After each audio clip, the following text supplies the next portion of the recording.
Alright, and I finally got this fucking thing working, so let's get it going. Hope everybody's had a good week. Hopefully you survived the work week. Been a pretty wild one for me, but now we're ready to relax and start bonking some heads here.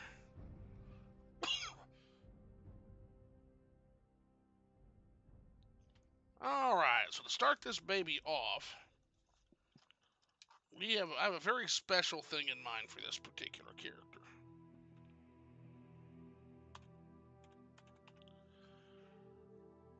Know what it is? What's going on, Hat Man? Not too much. Doing a little bit of Midnight Morrowind Club. Gonna name this particular character. It's gonna be Teldrin and Darius. He's gonna be a dark elf, a Dunmer.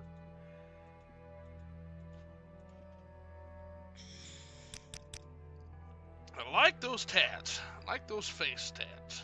We'll go with that.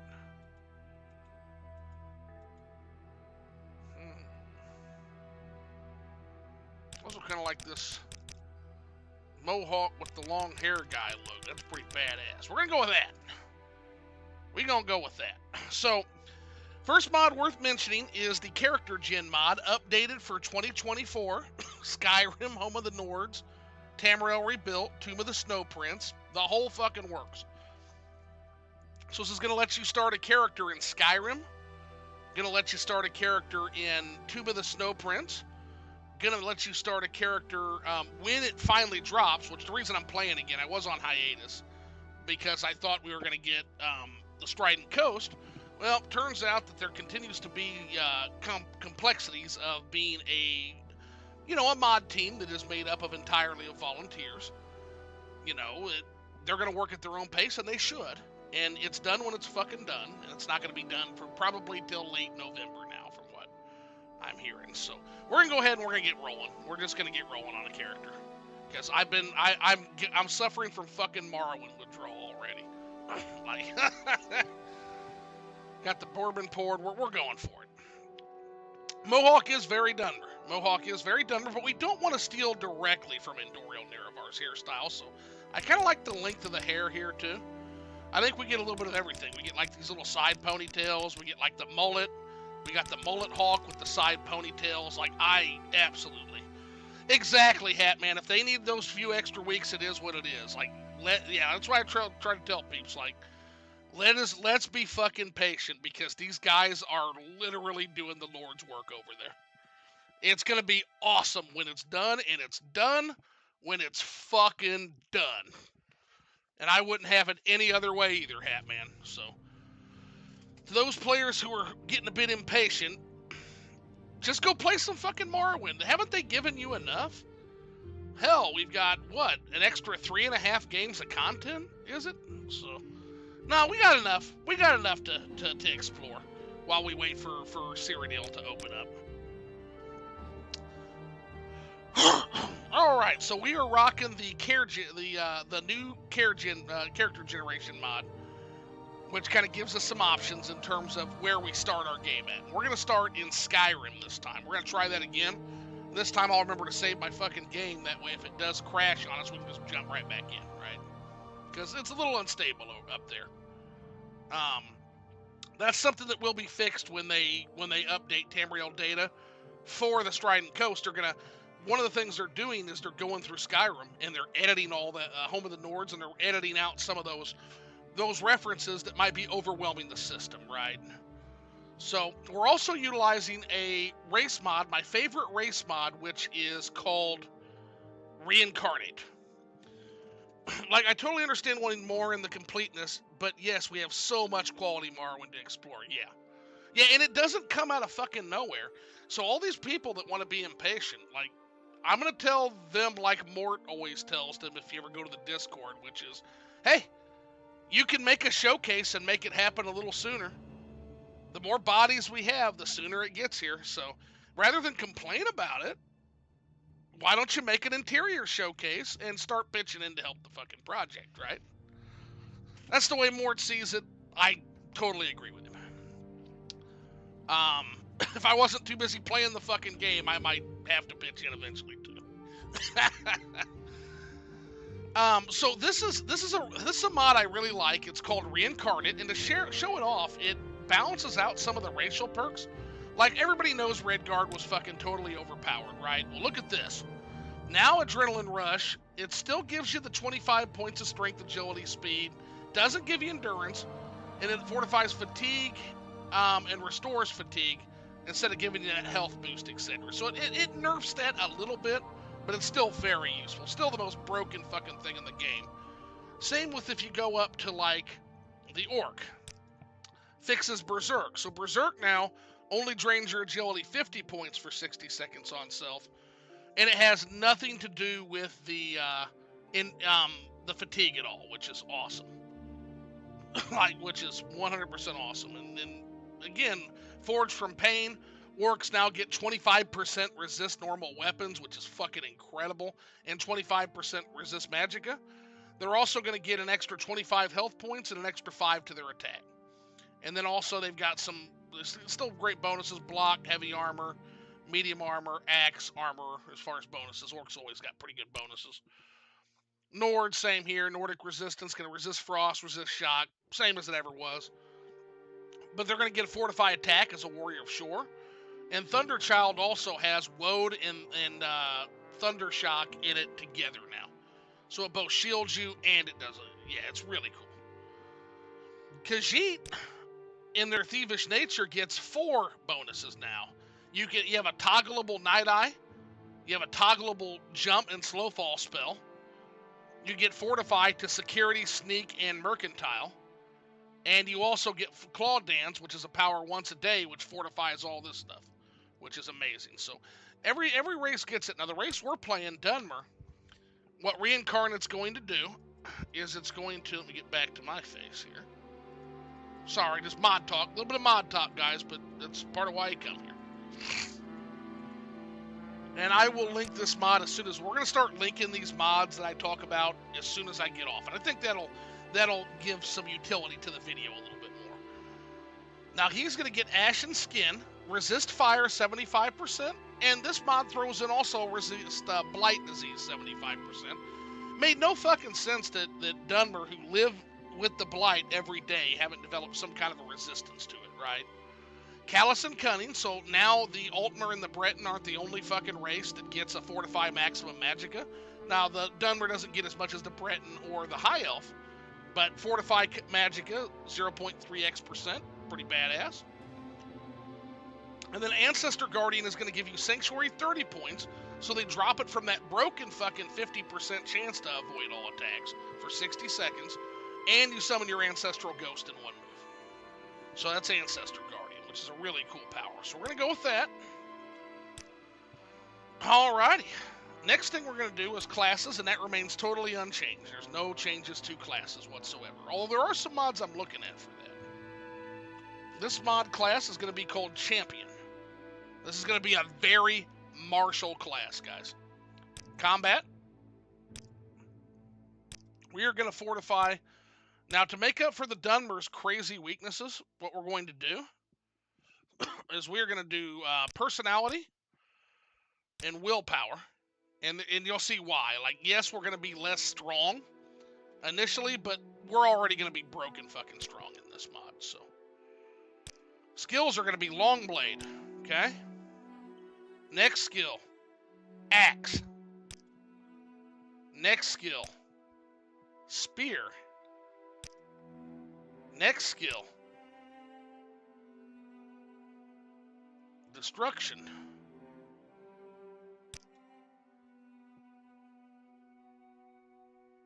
Next skill, Block.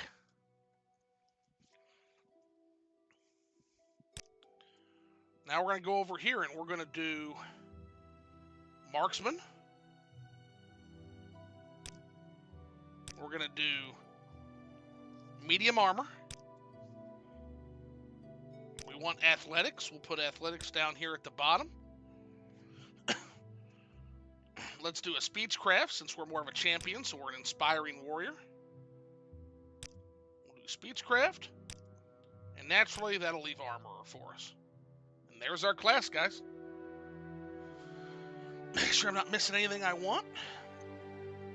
Now, you may be asking yourself, well, you're a seasoned Morrowind player, so, Zoo, Why are you taking 4 weapon skills, including 3 that have overlap, the melee skills? Well, the reason is because we're going to be a champion, and we're actually going to cart multiple weapons with us. In fact, let's look at armor now. Maybe we don't need armor, because we're going to have 3 different weapons on us at any given time. We are going to rock Longblade with a sword and board, so he's going to be capable of sword and boarding Longblade. He's going to have a 2-handed battle axe, and he's going to have a spear. So the battle axe, if I really need to do some damage or put some hurt or knock somebody down, we're going to do battle axe. For those long endurance fights, we're going to do sword and board. And if I need to keep my opponent at a distance or close in on a mage, something like that, or another archer, we'll simply go with spear. Destruction is going to basically be area of effect attack. So basically we're going to launch a fire magic at our feet. Boom. We're going to use draining spells to augment. So drain, let's say, their strength and give it to me. That way we have an advantage when we fight other warriors. Damage intelligence or damage magicka for mages. All kinds of things we can do as a warrior build, right? And we're going to build some really badass equipment with enchanting in the end game. Marksman is always good, so we'll have some ranged attacks once we get that trained up. Now, Marksman's probably going to be a little fucking useless to us in the beginning, but it's going to be a good start. Medium armor, because it's just that nice in-between, and it'll allow us to carry more weapons. Speechcraft, again, we're a persuasive champion, so we're supposed to inspire people with us. Also, thematically, it's going to come into major play later on in the story. Armor, to repair our weapons, in athletics. And I'm starting to wonder if we should keep that armor because we're going to be carrying 3 to 4 weapons around at a time. So if you have that many weapons, you'll never have to... And honestly, a champion's not necessarily going to repair his own armor. So let's ditch armor and let's take something else. And I'm thinking...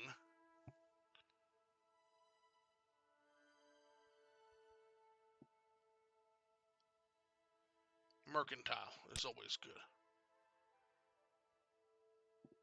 good. Or, to get more out of enchanting items, we can take enchant. But I think we're going to go with Mercantile in the beginning here. That looks really good to me. All right. Now, in this particular case, because we have multiple weapon types, we're going to take the Warrior of Master. Now, this is a new mod as well. This is a mod called Moonlight. It gives every stone 2 aspects, 1 for each moon. And it gives the serpent its own 3 aspects. Serpent of the warrior, serpent of the thief, serpent of the mage. Since in the book The Firmament, the serpent actually is a wandering constellation that threatens the other constellations. Usually doing battle with the warrior, the mage, or the thief. Let's do Warrior of Master, which is a Fortify Strength, 25 points looks good, or Fortify Attack, 10 points. So we could go that route. Or we could go the Lady of Master, which is always good. Fortify Personality, Fortify Endurance. But if we're going to do the Lady of Master, we would take something else. Besides Personality, maybe Agility down there. Or we can do the Lady of... Or we can do the Lover is pretty nice for us. The Lover is going to help with one of our race choices, probably. It's going to give us Fortify Agility, 25 points, and an additional Fortify Maximum Magicka, which is a character that's going to be flinging a little bit of Destruction Magic that's pretty useful. So let's go with that. Let's start off with that one there. Resist Magic at 25% and Resist Paralysis 50% is a really, really big deal, too. So that's a nice one. Let's start there. See how that looks now. So, pretty good starting stats. Agility 65, that's going to help us hit with our multiple weapons, right? Speed 50, which is always good. And then everything else is kind of middling, 40s, which we're going to fix that with some of these other mods we have for character creation. Speechcraft and Mercantile are pretty dog shit, but that's great because we're going to be really working with personality, so I'm not sweating that at all. Marksman needs some work. Marksman for sure needs some fucking work. So we're not going to be doing too much Marksman until we get that up, right? Longblade is solid, 40. Axe, Spear could use some help. Block could use some help. So that's not terrible. And it's fairly well balanced, so I'm good with that for now, which is what you want from a Dunmer. So now we're going to make some choices, so we're going to do away from some of this stuff, because this is totally un-vanilla thinking here. Run the spell editor, no, we can get our own spells when we pick them. So I like to run the item editor, yes, we are going to run an item editor, because we have a new, we're not going to get the dispersal of 87 gold in our name, we're not going to Seyda Neen first. So yeah, we're going to definitely get an item editor. And since we're warriors, we're going to start with a long blade. And then for armor, we are going to start with bone mold because that's traditional Dunmer. We're not going to be a werewolf or a vampire. Not going to start with a companion. We'll meet a certain companion later on. Do we want to start as a member of a faction? No. We're going to do this vanilla.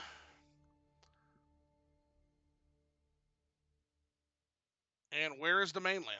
Why is the mainland not popping up? That's wild. That's what I wanted was Skyrim, so. Yikes. Okay. Huh. Well.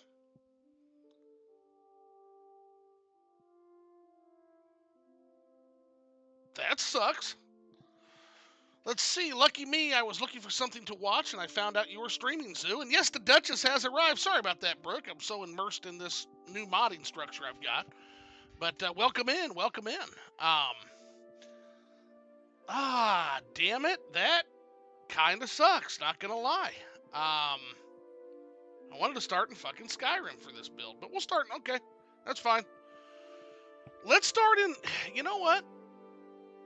Let's start in Vvardenfell. Yep, let's start in Vvardenfell.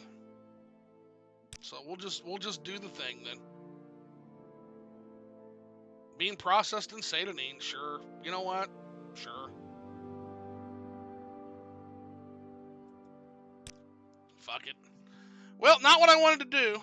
I wanted to go ahead and board a boat to Skyrim, but I guess we don't get to do that yet. But we'll get there. Now we're not done. Next mod that we have is the By the Divines mod, which allows you to pick a divine to worship, right? Now the story of this champion, story of this character is they are a devout follower of Vivek. And so we're going to take Vivek. Now Vivek's going to give us a bonus to attack and a bonus to luck. So we're going to take that. That's going to be good for hitting again. Now for a culture, certain cultures are grayed out because these don't apply. Like Alakir, it'd be very weird to be a Dunmer culture from Alakir. That's not a Dunmer culture. So instead we get other choices like God Kolo, which is the culture associated with Great House Dress. And what we're looking at, which is Gajulan. Gajulan grants customs to Longblade, Axe, Spear, Heavy Armor, Strength, Endurance, penalties to Mysticism, Speechcraft, Mercantile, Destruction. Oof, our Destruction takes a little bit of a hit, which sucks. Security, Sneak, Speed, and Intelligence. But we're also getting big time benefits in our... And we can deal with a little bit of a Destruction hit. So we're going to take Gajulan, because House Redoran, and that's what we're going to be in this play. And that's from a mod called Cultures, and then this last mod is called Lineage. And it allows you to pick a class. So here's Dremora. So Dremora gets a bonus to willpower plus 10, but a penalty to personality if you're half Dremora, if you have Dremora ancestry. And you can do funny things. You can like have Gremlin or Goblin ancestry.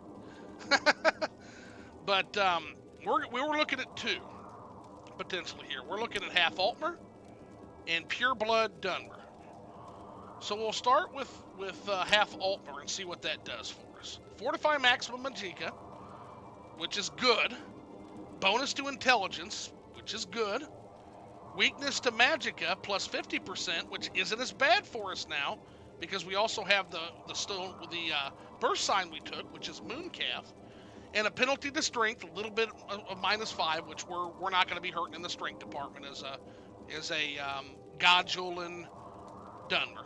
We're just not. So let's do that one. We're going to be half Altmer. And that's going to give us a lot more Magicka to work with. So boom. All right, we are ready. Let's take a look at the damage, or lack thereof. Okay. So Speechcraft and Mercantile are dog shit. They're basically fucking worthless, right? Medium armor still looking pretty solid. Marksman took a little bit of a hit there, 25, but we'll be okay. But look at our weapon skills, guys. And keep in mind, we now have a plus 15% attack. We have a plus 15 attack, too, now. So our attack is boosted huge. And then we've got Longblade 45. Longblade 45 is almost hit every time with a full fatigue ward. 50 is kind of the baseline for that, right? Axe is going to be 40. Spear 40. Destruction 35, again workable. And look, we still have the 40 willpower. And look at our fucking stats. 40 strength, which we need to get that. We need to pump that up as soon as possible. That's going to be a problem with all the weapons I want to carry around. We're not going to be having a full set of medium armor anytime soon until we get that strength pumping up. But willpower, and usually you get hit bad with willpower and personalities of Dunmer, and we did not get hit with that. Decent endurance, decent speed, really good agility. So we're going to be missed, and we're going to hit more. I can absolutely live with what we've got here. I can absolutely live with this. Yeah, and an 80 Magicka. 80 fucking Magicka. All right, let's hop to it. Yes, friend. All right, let's go ahead and get the loading out of the way. Whenever you load a character gen mod, there's a big freeze about right here. Well, not this. Ebonheart Underworks. Do you want the Thief branch of multi? Do you want the Thief branch of or multi-branch quest? No, we're gonna go with the default on that. That's another mod, and let's go ahead and hit the freeze. So right now, that's not the game freezing. That's just the character gen processing the fact that we did not do the actual real start of the game. And so just give it some time here. You know, once you cross a certain barrier, it's got to basically kind of calculate for the world, right? And there we go. We're good.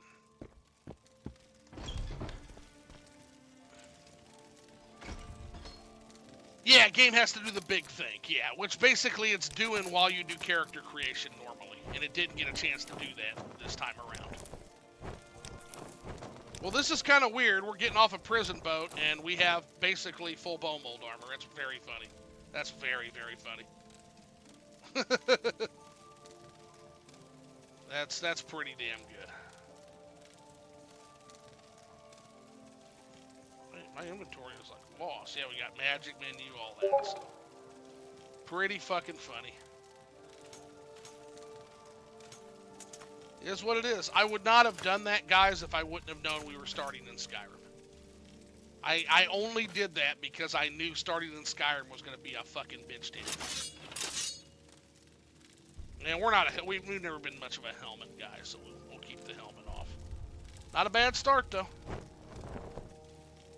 But look, already 102, so we're actually probably going to have to sell some of that, believe it or not. Because we are not going to be able to be fully armored, and it's going to be a bear to get around if we're fully armored. Wait till you see the fucking shit I buy.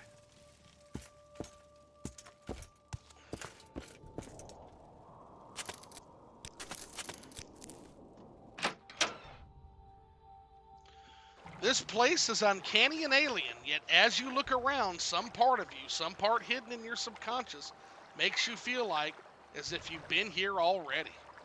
Perhaps more than once. Somehow you feel home and know everything will be all right.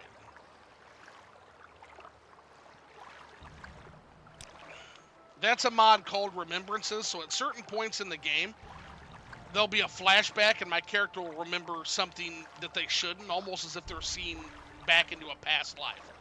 I wonder why that may be, but we'll see as the story goes on. Hatman says, yeah, they're here in Skyrim. We don't trust anyone who won't take their helmet off. Pretty suspicious, if you ask me. Hey, wonder what that ring's doing in the barrel. All right, see, we have actually a blank journal here, and instead we have a. Talk to this guy. I am Celis Gravius. My background is not important. From time to time, it is my duty to welcome certain visitors to Morrowind. Yes, you're in Morrowind. I don't know why you're here or why you were released from prison and shipped here, but your authorization comes directly from Emperor Uriel Septim VII himself. and I don't need to know any more than that. When you leave this office, you are a free man. But before you go, I have instructions on your duties. Instructions from the Emperor. So pay careful attention. Okay. What are those duties? This package came with the news of your arrival. You are to take it to Caius Cosades in the town of Balmora. Go to the South Wall Corner Club and ask for Caius Cosades. They'll know where to find him. Serve him as you would serve the Emperor himself. I also have a letter for you, and a dispersal to your name. Balmora is north of Seyda Neen. The road passes Pelagiad Village and Fort Pelagiad, crosses a deep ravine, passes Fort Moonmoth, then turns west across the Odai River and into Balmora. The South Wall Corner Club is in southeast Balmora on the east side of the river. For more detailed directions, talk to Elone the scout at Aril's Trade House here in Seyda Neen. But take my advice. You're new here. Take the Silt Strider to Balmora. Fast, cheap, safe. Cross the bridge and head east. Can't miss it. And maybe we'll do that once we have a chance to explore Seyda Neen a little bit. We're going to take our time a little bit on this playthrough. I really don't have time for this, so make it quick. Are you the one? Yes, that boat Halloween! dropped off? Obviously, Halloween a boat next arrived week, at that Brooke. time I'm of so the day. excited. Hope the Imperials treated you okay. I swear they took my ring. Oh, I found your ring, buddy. Yeah. I swear one of the guards has it. I had it last week before their weekly Let's Shake Down Fargoth ritual. An engraved healing ring, family heirloom of mine. You haven't seen it, have you? I have. You found it! Amazing! Thank you, thank you. You are now my favorite friend. I'll be sure to tell the others, especially my friend Aril, who runs the trade house here. Go see him. He'll be happy to see you now. Well, thank you, Sarah. Hopefully you don't get picked on as much anymore.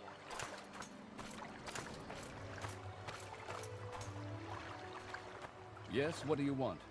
If you're looking to get out of Seyda Neen, I'll be happy to give you a little advice. Sure. New here? Take the Silt Strider to Vivek or Balmora. Fast and cheap. No trouble with wild animals. And smugglers and bandits. And outlaws. Go see Darva Mechlaren over at the Strider Port. Over the bridge and east along the water. And tell her Vodunius Nucius sent you. Okay, sure.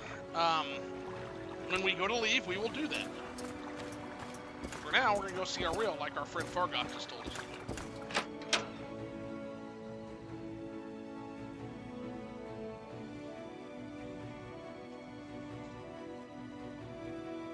Welcome to Aril's Trade House. I barter for goods or coin. I also have a small selection of spells for sale. No credit. Nice. You want a little advice? That's free. That's all that's free. Would you like to hear about our most popular potions? Our most popular scrolls? What's the latest rumors? What's the scuttlebutt, buddy? I heard that Hriskar upstairs is having some financial troubles. Can't seem to win a wager these days. Yeah, we'll have to talk to him about that. My prices are the best.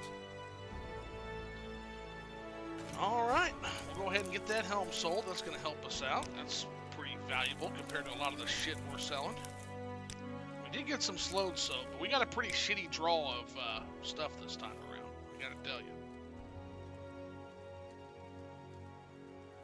Oh, we forgot to pick the package up. Oops. Gotta go back in the office for that.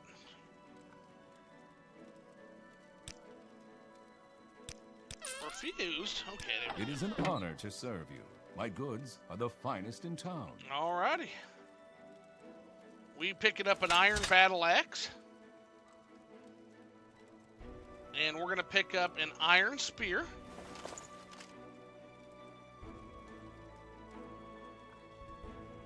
And I know we've got an iron saber. That's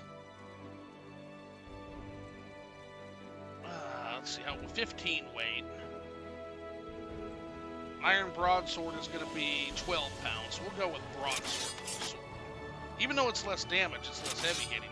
But look at that balance. It hits 4 to 12 instead of the saber, which hits 5 to 18. Okay, so saber is better. But you know what? That's fine.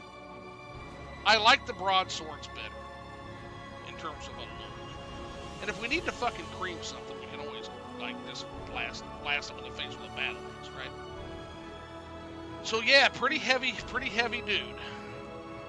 Not as bad as I thought, but pretty heavy character, right? right? So here's the setup, right? Oh, we need a shield. Welcome to Aril's Trade House. May I interest you in something? Need a shield. And it doesn't necessarily have to be our special. It can just be any fucking shield. So let's do a Netch leather shield, right? Which is relatively light. The shield's not necessarily for the armor bonus. I mean, it's cool if it is, but if it isn't, that's cool too. And our archery's not going to be worth a shit anyway now. So here's the setup, fam. You've piqued my interest. Please, share your thoughts.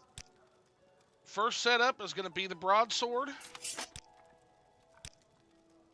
and the shield. So sword and board is going to be 1-2.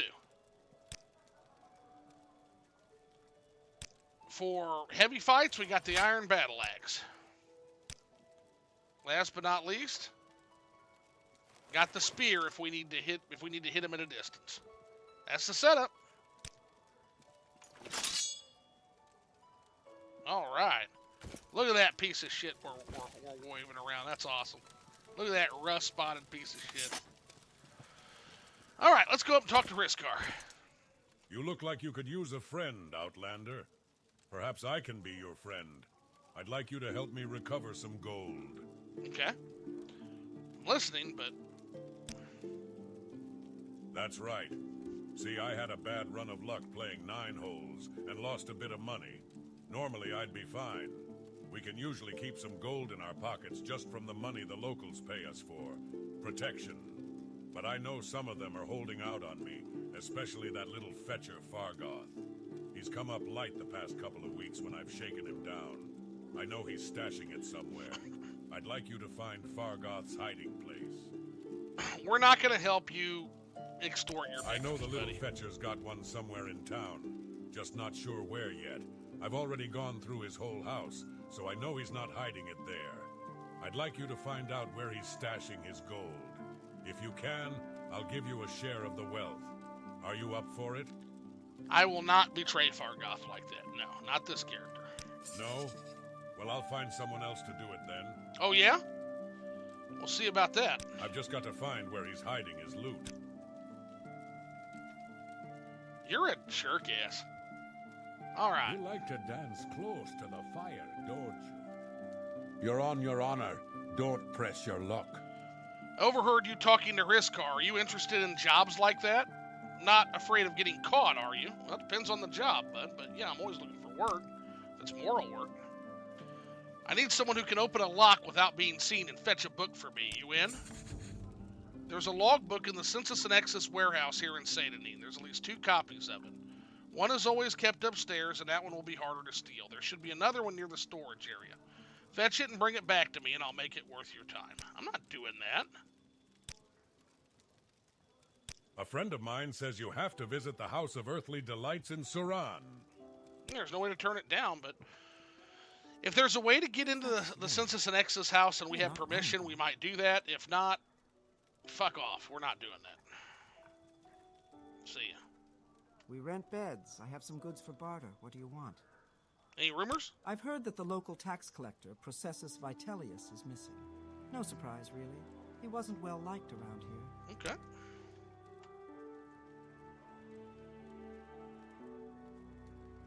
What about your latest rumors? Anything? A friend of mine says you have Oh, to... you already told me that. Yeah, I don't care.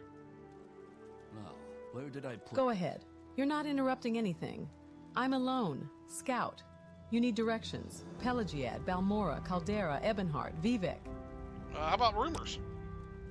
Heard the local tax collector is missing, yeah. You're new to Seyda, Neen, right? I'm Tandra Mandolin. I'm sure you have questions. Go ahead. Ask. I have plenty of time. You're new to Seyda, Neen, right? I'm Albesius Cololius. I'm sure you have questions. Go ahead. Ask. I have plenty of time. Rumors?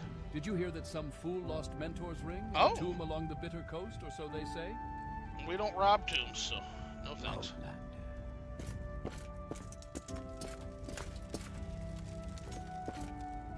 What is this about? Yes, you can say I might have played this a few times before, J.A.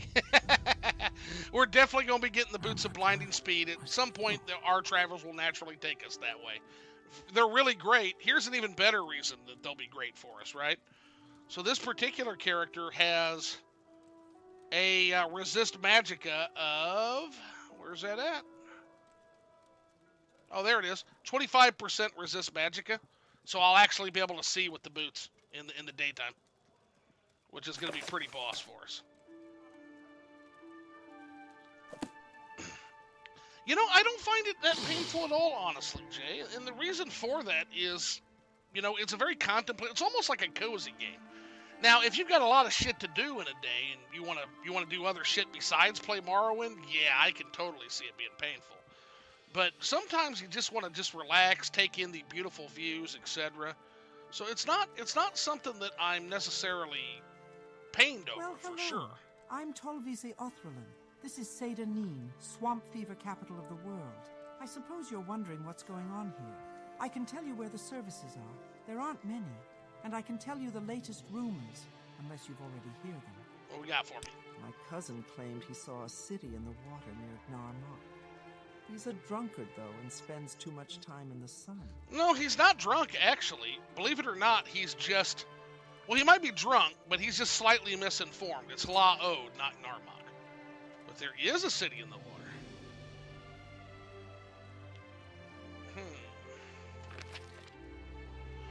Official proclamation of the Tribunal Temple. The Temple dismisses all rumors that the recently deceased Bryn Samaris, may Almsevi rest his soul, was ever in possession of the legendary Mentor's Ring. Samaris was interred ceremoniously with all the sacred rites of his family's ancestral tomb. Therefore, his burial is fully protected under Holy Temple law. We would like to remind all citizens, both colonist and native alike, that grave robbing is among the most heinous of crimes committable under Temple law, and carries with it an equally terrible punishment. Under the terms of the armistice, Temple law is the supreme law in Temple territory, which includes all consecrated Dunmeri ancestral tombs. Thusly, all crimes committed in Temple territory shall be prosecuted under Temple law first and foremost, Imperial law secondly, and House law where concerned, tertiary. I can never say that fucking word.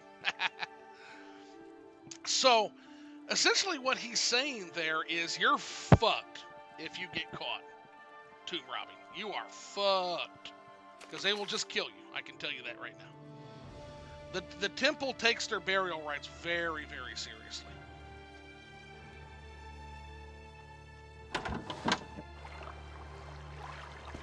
So a little bit about Seyda Neen while we find our first questing option to do here. Seyda Neen is an imperial town. It's typically the first stop for people coming on Vardenfell. We're going to check you out, I promise, buddy. But essentially, this was a town that originally grew up and was supposed to be a major port in the area and was supposed to be the site of an imperial fort. An imperial fort that, because of its strategic location between Vivec and Balmora, eventually got built on the road and became Pelagiad instead.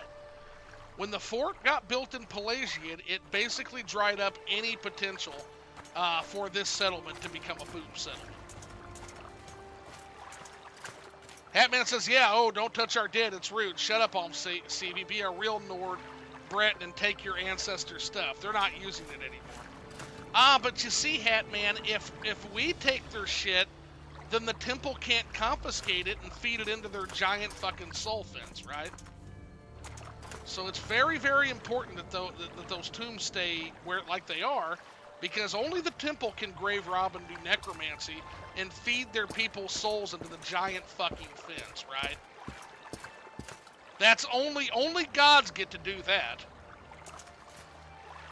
Such a grand and intoxicating innocence, Hatman. Humph.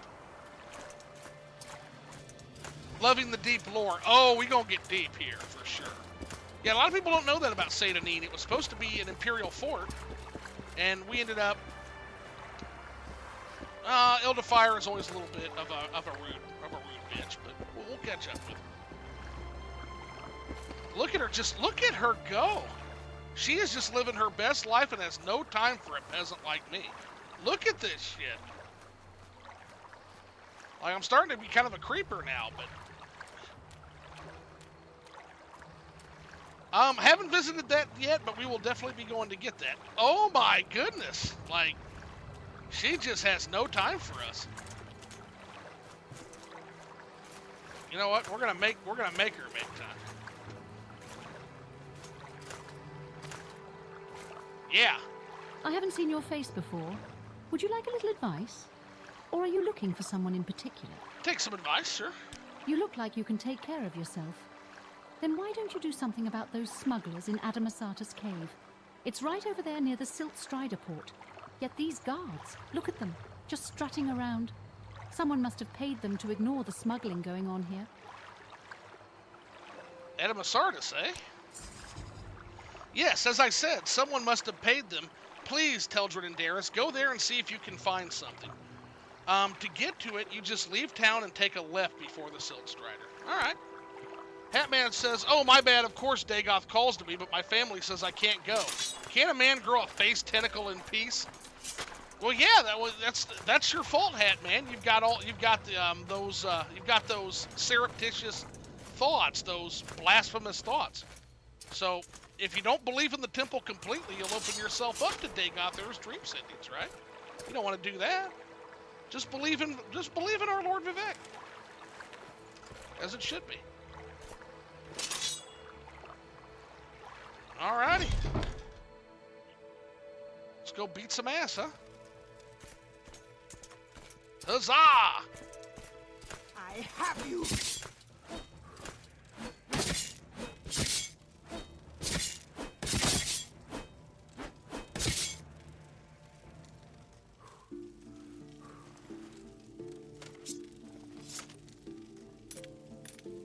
Ah, what's this? We have a note. Tanisi Varithi, I must thank you for the goods you recently delivered to the warehouse. All of the guards in the warehouse are in on the deal, so no backing out now. As for releasing your brother as soon as he gets here, that should be fairly easy considering your contributions. You can tell the rest of them that as long as the goods come in, no matter who comes through here, they can be released as soon as possible without anybody else noticing. Somebody marked AV.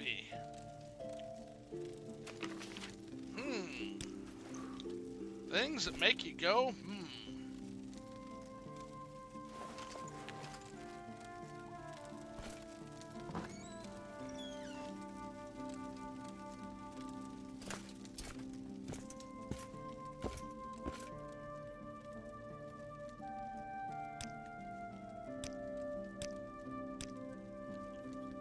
This ass fuck here.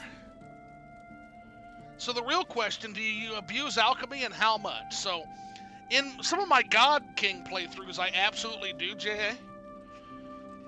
But this is a lore-friendly playthrough, so we're gonna pretend like we're basically a temple-fearing Dunmer just off the boat, is what we're doing here. So now we're not gonna be abusing alchemy.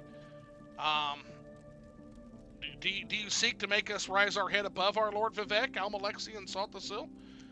Almalexia would see that as blasphemy. Nobody rises higher than her head. Okay, here comes this guy is our first real motherfucker. And so we're gonna treat him as such. Fucking get his ass. Oh shit, we're gonna be in trouble because I got the walk talk. Get him! Oh shit, yeah, that was close.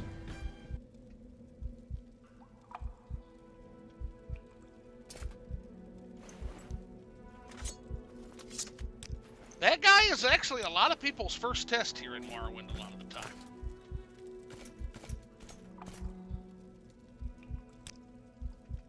He got a spell called Daedric Bite that fucking hurts. Alright, one last smuggler, and to deal with her, we're gonna pop an Ancestral Guardian. And we're gonna keep our spear out for this one. She likes to throw throwing stars. There she goes. And that just ensures that we don't lose all of our health.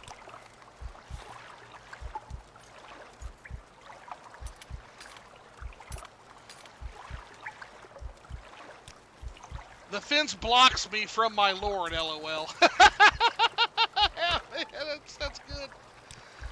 That's true, yeah. They got that damn fence in your way, that goddamn fence. I always play High Elf, and that mage will one-shot me due to Magicka weakness. Ooh. Yeah, Daedric Bite will, like, literally, like, if you're an Altmer, see, I'm a half Altmer in this playthrough, see? I've got half Altmer blood, so I have 50%, or 20, or, yeah, weakness to Magicka, 50%. That is kind of balanced by the sign I took has a 25% resistance, so it ends up being a 25% weakness to Magicka. And yeah, if you have like the full 50% that a Altmer has, you'll get your face punched out through your ass, man, by that guy. Yeah, Melar Barum is no fucking joke. He's almost as bad as the Rod from God Rod Harry Breeks. Almost as bad. The Rod from God.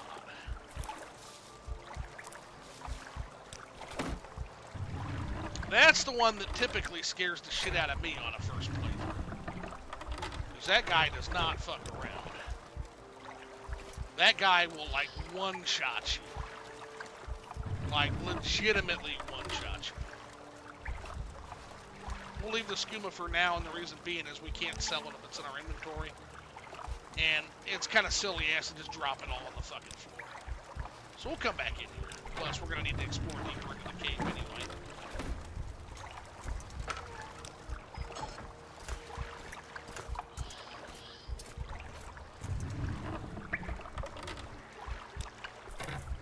We're also going to have to wait our silly friend out anyway, because he will cause the guards to attack us. The Ancestor Ghost. So he's going to have to go, and he's gone. And he's gone, just like that. I have my shot. I think it's scheduled for next week sometime. They do it as part of our work, so we get that for free.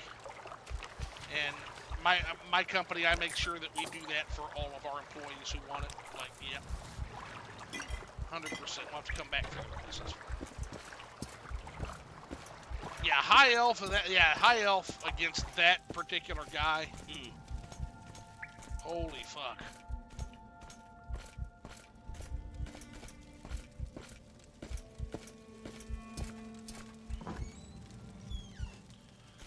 Illicit slaves, huh? Well, you get to go free because you criminal scum own you. One day till you'll bend. And I don't care much for slavery anyway. Even as a You have the key. Will you? Don't care much for it. Go free, guys.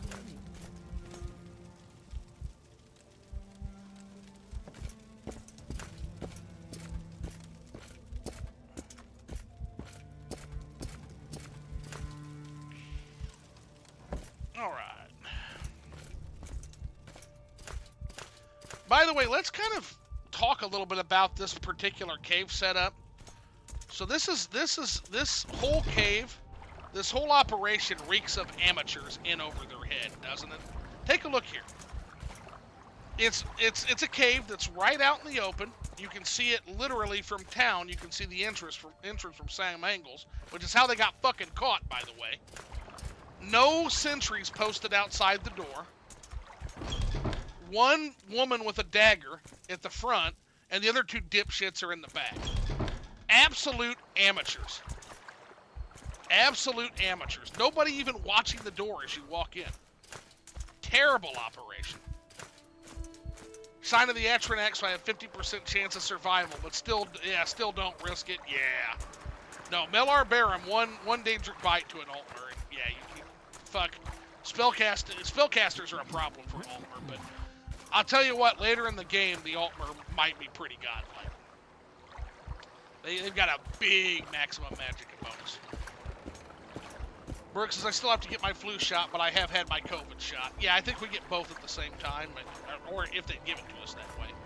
And then they were just the local drug dealers, and you murdered them. Yeah, they definitely were amateurs in over their heads, because I'll tell you, they had no setup. That setup had no riz, as the kids like to say. Absolutely fucking embarrassing. And only because of the corruption that we saw on that note. That's the only fucking reason that even flew. Like, the Imperial Guard should have been all over that, but yet they weren't. Wonder why that be. So we've got some of these we're going to keep. Willpower can go. Restore intelligence can go. Now, if we see any restore strength potions, we're keeping those. And there's a very particular reason why. And I'm sure here soon you guys will get to meet the reason for that. We don't need no fucking lockpicks. We will keep unhinging scrolls.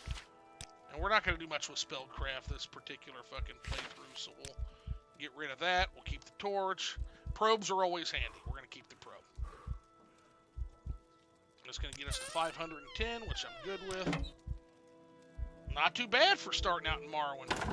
I mean, really, they were the local 19-year-olds that got in over their head trying to make it big to fit out their small town. Shake my head. Crime always catches up. Yeah. Yeah, I know there's not much opportunity in Seyda Neen since it got passed the fuck over for the Horde, but still. Look, she's still walking by us even after we were the hero she asked us to be. You give a hell of a cold shoulder, bitch, I'll tell you. Adamasartus, I did it. A note, you say? Then it's as I suspected all along. The guards are in cohorts with the smugglers. You better take this to the Census and Excess office to see if anybody there knows anything. Okay.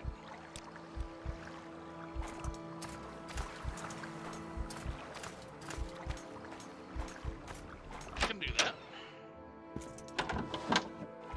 Let's go talk to Socius. Socius?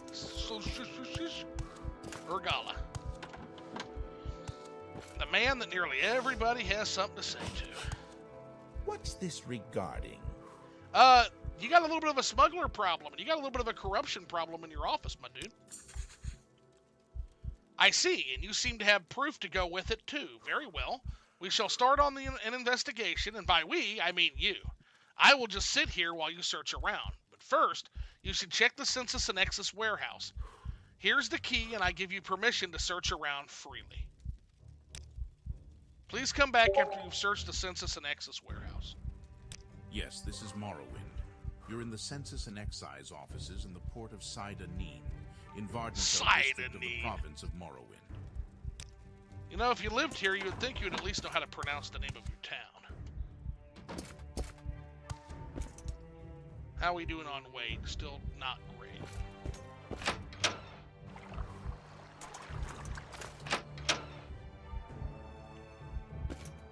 Alright, well we have a key now, which means we can actually get that book without breaking in somewhere. Always a good thing.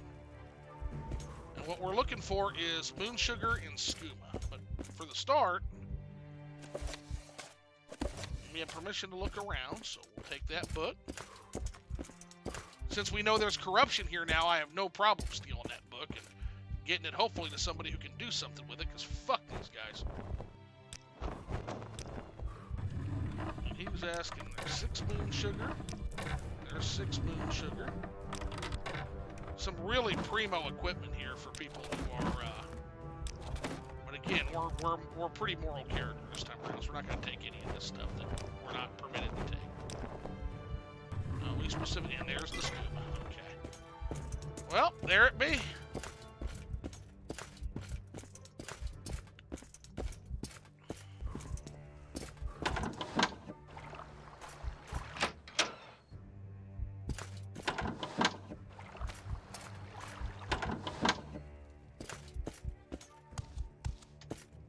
There it be.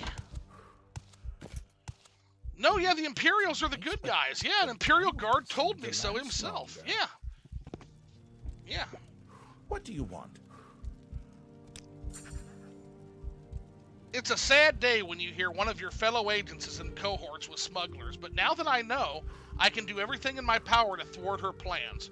Unfortunately, I cannot act for now since we have the same rank until someone with a higher rank at the Census and Excess comes in Seyda Neen. All I can do is make more trouble for her and future convicts of hers. But here, a belt fitting of your actions today. Now, this belt is broken, so we're not actually going to use it, but check this out. Great quest. Great way to mod Adamasartus into an official quest.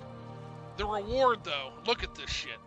Fortify constant effect right off the bat, right off the boat. Fortify personality, 10 points on self. Restore magicka, 5 points on self, constant effect. Fortify speechcraft, 10 points on self. Jesus Christ. So to kind of show you how broken this fucking belt is real quick, check this out. We're going to use Firebite in here. We're just going to show this belt off. But this belt, man, this fucking belt. We'll rest an hour. Look at that. You literally can't run out of magic with these smaller spells. You literally can't. It just heals so fast. So that's broken. We're not going to use that. And instead, what we're going to do is we are just going to, in case we change our mind later, we'll just lay that belt right here. Fucking absolutely broken in a crazy-ass way.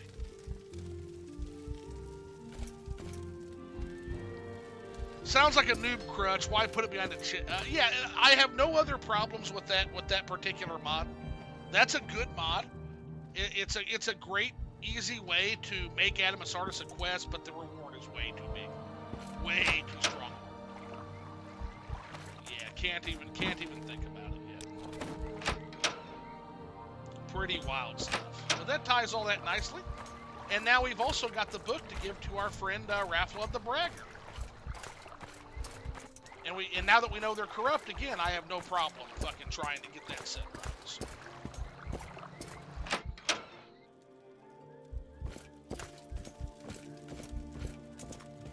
You're a scumbag. Don't stand about. Got that book for you. Good work, Teldred and Darius. Here's your share. I know someone who really wants this book. No, I don't know why, and I didn't ask. That's probably because they're fucking smuggling. Let me know if you want more jobs. Here, a book for a book, I always say. This one has a lesson for you. I'm Rafflod the Braggart. I do a little of this, a little of that. Yeah, even vanilla, you have to go out of your way to not break this game. Yeah, so imagine somebody hands you basically a fountain of youth for magic, like right off the boat. Like, it's crazy. Your wounds should be treated. Find a healer. Welcome. Care to talk? Alright, we don't have much health left to this day, and we're going to be needing to sleep soon. So let's take a quick job here, a request for Indrel. I am but a poor and ignoble fishwife. House Halalu is after the only possession I have to my name, the small patch of dirt that the Imperials call my land. And now, to add to my troubles, I may soon die of starvation. The fish simply haven't been biting, and one such as I will never be able to take on the mud crabs in the swamps for my foods. You can't fight a mud crab? Fuck. If you can and would bring me their meat, I would be able to pay for 5 portions, but no more. Yeah, we'll take that on. I mean, I'm kind of worried about somebody who can't fight a mud crab, though. That is pretty worrisome. That's not her, that's Fatanisa. There she is. There's Indrel. Hey, Indrel. I'm Indrele Rathline. Welcome to scenic Seyda Neen, gateway to Morrowind. Are you looking for someone in particular, or do you just want a little advice? I would like to talk about your note, actually. Yes, Lucera. I need some food, or I fear I will starve. I haven't eaten in nearly a week. I begged Aril for some food, but he said I needed to pay like everyone else. There are many mud crabs in the swamps of the Bitter Coast, but I fear I am no match for them. That's a problem of its own. But yeah, could you perhaps gather some of their meat for me? Sure. Please help me, Miss Sarah. Okay. We can mud crab hunt. That's fine.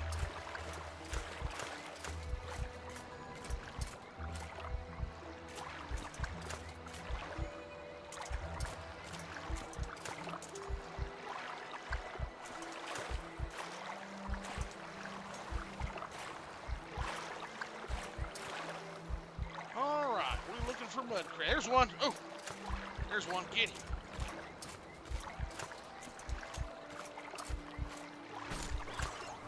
Got his ass. Yeah, take that. No mud crab meat though. Shucky darns.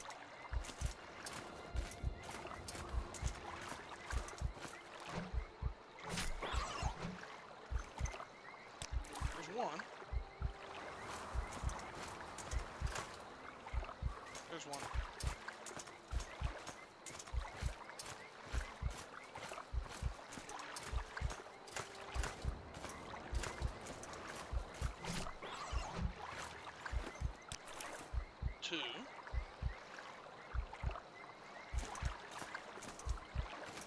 One.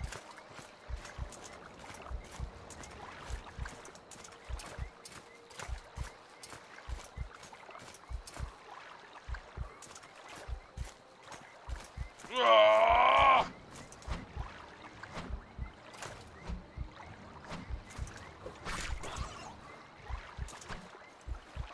Oh, jackpot.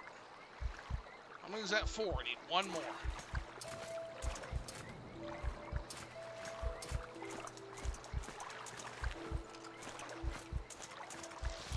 Oh, shit.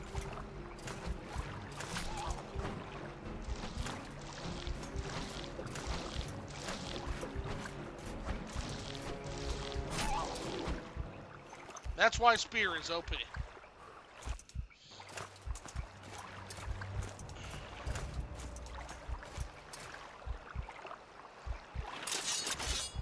We're gonna switch to sword for this one.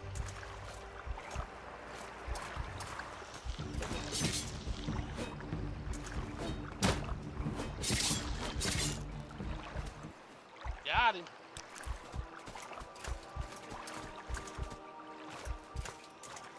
Oh, what do we have here?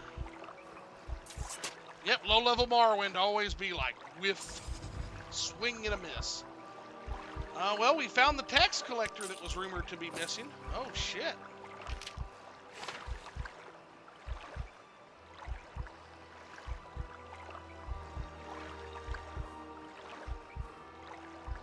And they left the money on him. So, okay. Well, rest in pepperoni, Sarah. Sorry that happened to you. We'll get that turned into the right people. Let's see how many of these. I still need one more thing of crab meat, though.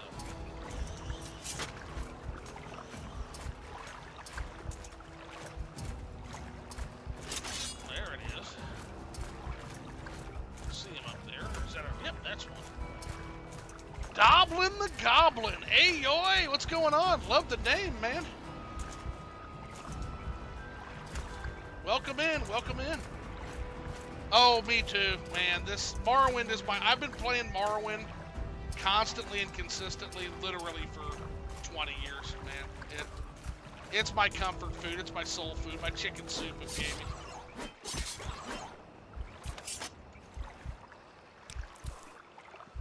All right, we've got ladies' mud crabs, so we can go ahead and check in and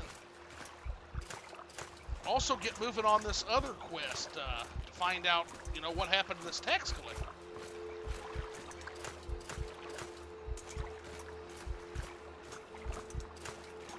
Yeah, this is a lore-friendly playthrough, Doblin the Goblin, so we're going to kind of play through the whole thing of, now there's more than just Morrowind base game here, though.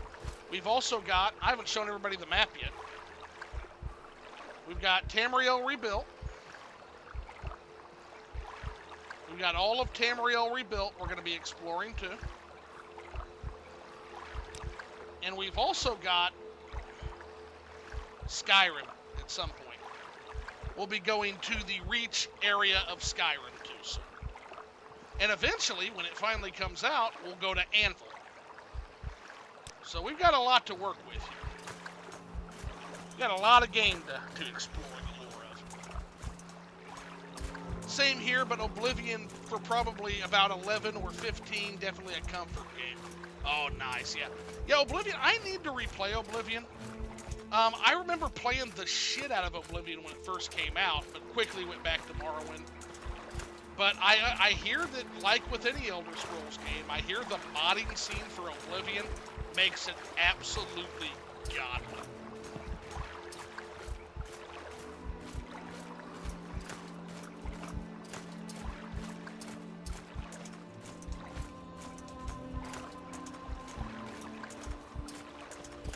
All right, so let's get this lady fed before she starves, because she can't fight fucking mud crabs. Here she comes. What assistance do you need? I wish you'd move. Here she All right, ask Not your question. You. Oh my gosh, people. We're so rude in this town. Go ahead. I don't mind. Always happy to help someone like you. What's on your mind? Thank you, Mosera. CV, bless you. You have no idea how much this means to me. I know it's not much at all, but here is all the money that I have in the world, and it's 2 gold. Fuck. Thanks again, Lucera. I'll never forget your kindness. Let's find our friend Fargoth, our good friend in town. I've got a question for him about this tax collector. Greetings and salutations. Ariel told me about Hariskar's bad behavior, how he asked you to spy on me and you refused. Thank you, Teldrin and Darius. You're a true friend, not like some in this town. Nice! I've never played them, but Baldur's Gate 3 has me hooked. I really need to get into Elder Scrolls, Baldur's Gate 3. And then you said my comfort games are Baldur's Gate 1 and 2, J.A. says. And then J.A. also says Elder Scrolls are my obsessive-compulsive game. Yeah, Elder Scrolls is really great. Baldur's Gate 1 and 2, though, yeah, they're absolutely fantastic. Need to get back into Baldur's Gate 3. I just keep getting pulled back into all the wonderful Morrowind mods, Vanilla Plus modding scene. Morrowind has one of the best modding scenes I've ever seen in my life. So, well, we're going to have to discuss Hariskar's bad behavior later. I need a little bit more about Thank you for finding it. Those guards better look out. The murder of Processus. Found his body, huh? Well, it's up to you what you do with that information. I suppose that Sociutius Ergala and the Census and Excess office will be the one to tell if that's your inclination. It is. Somebody was murdered, sir.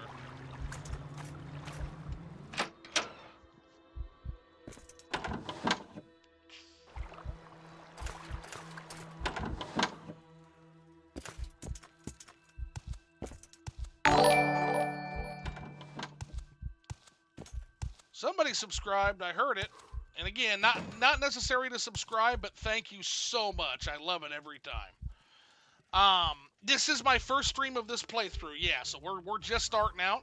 And what we're going to do, Doblin the Goblin, is we are going to take it very slowly, and we're just going to do a lore through. So I explained kind of the lore of Seyda Neen in this video, about how it basically was a town that was supposed to get an Imperial fort, and due to strategery, the Empire actually placed it further up the road at Pelagian, killed any chance this town had to expand. Seemed to last longer. And so now it's just kind of a shady little port that's kind of the gateway to Vardenfell from the mainland. The blue plates are nice, but the brown ones seem to last longer. Murder of Vitellis, buddy. Murdered? What a waste. Processus was a good man. Thank you so much for the subscription. I can't see who did it, because when you play this game, it locks me in, but thank you so much. And these sorts Always of things appreciate it. Did you happen to find the tax money he'd collected? I hate to be so callous, but I do have a job to do.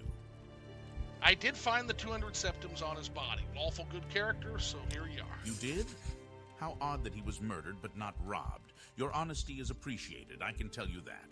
I won't forget this. In fact, if you're looking for some money for yourself, I'd like to see the murderer of Processus punished. Killing an emperor's tax collector is punishable by death.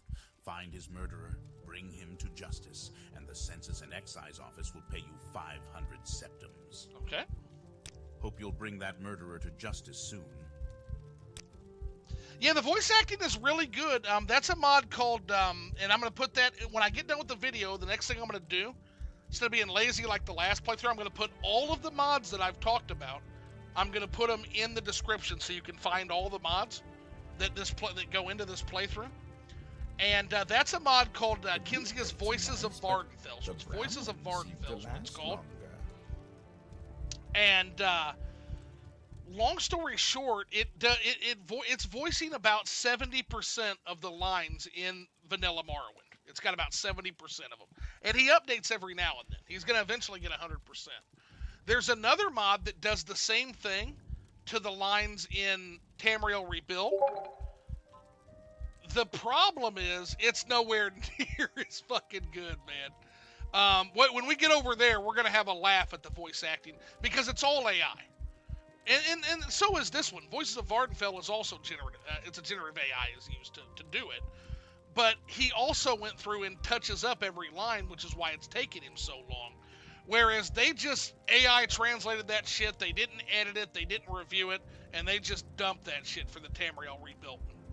It's not official Tamriel Rebuilt, so I don't want you guys to also think that that's the Tamriel Rebuilt team. That is not the Tamriel Rebuilt team's mod.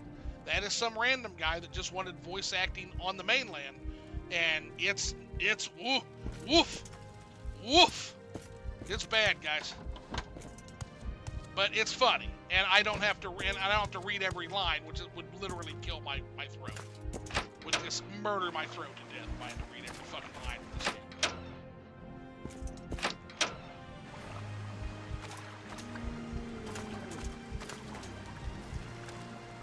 All right, Fargoth, you're my information man here. Tell me about this murder of Processus. Someone finally got him, huh? Well, it's no surprise, I suppose. No one likes a tax collector, especially one who flaunts his wealth while taking our hard-earned cash.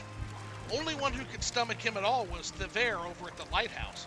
The two of them spent some time together. Shame, really. She seemed like a nice one. All right, let's go see her. No, everybody claims that this tax collector, and so I guess I should pose this to the chat since everybody seems to have played this game. Everybody seems to think this tax collector is a thief, but I actually have a hot take on this. I actually don't necessarily think he is accused of, he is guilty of what he's accused of. You'll notice that when we found his body, the only thing, there was nothing on his body that was, like, common clothes, no jewelry. Now, that gets complicated in a minute, but there was nothing we found on the man that pointed to him being corrupt, honestly. Just tax money. Yes, what brings you to the Seyda Neen Lighthouse? Well, I have bad news for you, Thever. Processus murdered. No, tell me it's not so. He was the gentlest man I've ever met. He and I had become so close in the past few months. I don't know what I will do without him. I've only seen him get angry once or twice and never raised a hand to anyone. This is so sad. Well, not even angry, I suppose. I saw him arguing once with Foreign Gilnith about his taxes. He thought Processus had been levying too much and skimming off the top for himself. Ridiculous! Processus wouldn't have done such a thing, I'm sure of it. Please find out what happened, friend. And if you find out what became of Processus's ring, it would ease my heart. Yeah, I definitely know the health is low. We like to live on the wild side here. Especially given my rule, which is if the character dies, that's the end of the character. So we live a little bit on the wild side, but trust me, Jay, when I say that we're in no danger in this quest of losing that little bit of health. And this is going to be the last quest we do for this particular day one. We're going to go sleep it off after this. So it's one of the negatives of Seyda Neen. There's not a lot of healing in this fucking town. I gave him the ring many months ago, and it was dear to him. I would like it to remember him by. We will make sure that ring gets back to you no I'm matter listening. what. But no, I appreciate you looking out. But yeah, we're gonna go fight Foreign Gilnith at least. Yep, no reloads on death. That's yep.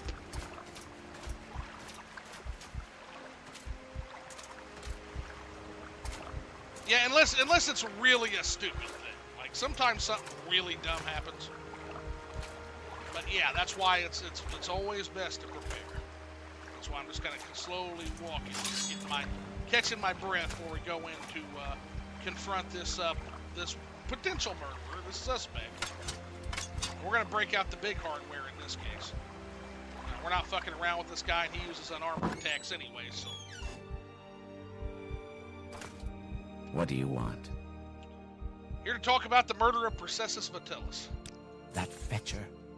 You're damn right I did him in. And a good thing, too. He was skimming a load of money from all of us honest people, overcharging us on our taxes and keeping the difference for himself. He was always flaunting his money around, showing off his new clothes and jewels. So, I killed the bastard and left his body out there to rot, with all his ill-begotten gold still on him. So, sorry, that's no excuse for murder. And your punishment has been decided. Come on, dude. Like your mohawk, though. You're one of them, huh? Come to kill me? Well, give it your best shot. I've no problem spilling more of the blood of the Emperor's lackeys. Die, Fetcher!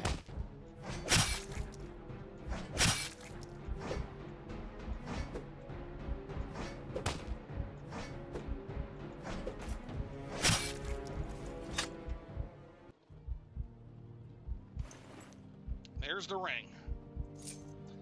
So, he did have a very expensive piece of jewelry, still less than an exquisite ring's 240 though, but it's worth 240. So I asked the chat, what do we think? Do we think that Processus was the corrupt tax collector he's accused of being? Or is this just a case of, like, the population being angry about paying their taxes in general to the Empire? What say you, chat? What do you think? Not that it matters for this particular guy's case. We weren't going to let him go, not being a lawful good character. But do we think Processus was guilty of what he was accused of, or do we think that this was just a little bit of jealousy, anger, and envy? Keeping in mind, look at where this guy lives. He lives in the oldest section of the town.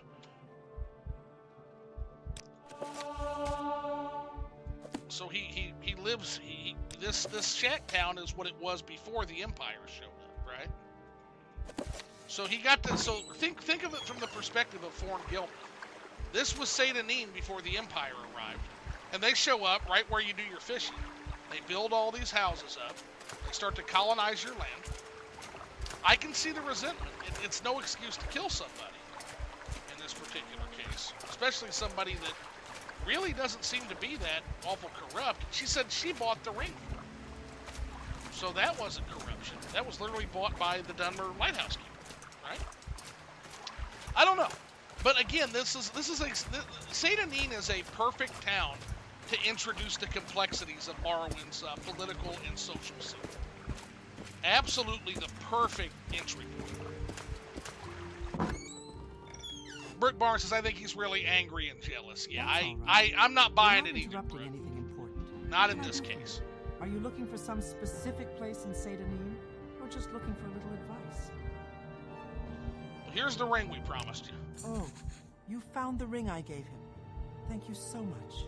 It's good to have something to remember him by, though I'll never see him again. Here, take this. He usually traveled with a couple when he was doing his job, but he didn't this last time. If only he had. Thank you again for returning it to me. You're welcome. Anytime. We'll be back to talk about that lighthouse keeper duties too. That can't be hard. I think there's a questing opportunity there for us.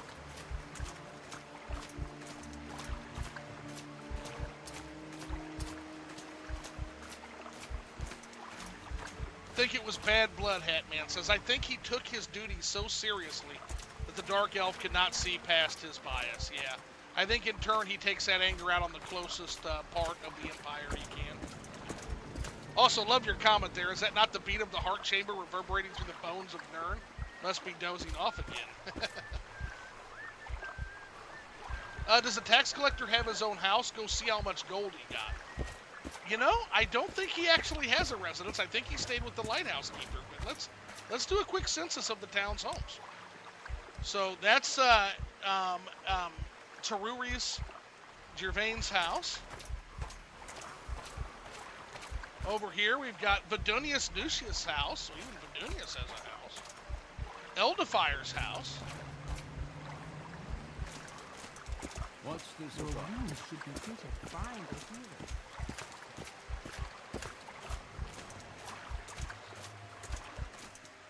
That's Draren Theralos' house. And Fargas' house. So no, it looks like Vidunius was truly sleeping and living with Thaver over at the lighthouse. Also, there's another point in the corner of, or either that or he lives outside of town. Perhaps he lived in a bunkhouse in Ebonheart as a tax collector, right? Maybe he didn't live on the... so that's possible. I mean, but again, it's open to interpretation. It's completely open to interpretation. But we certainly can't tell how much gold he had from a residence, for sure. But if he's living in a bunkhouse, that doesn't speak to opulent wealth either.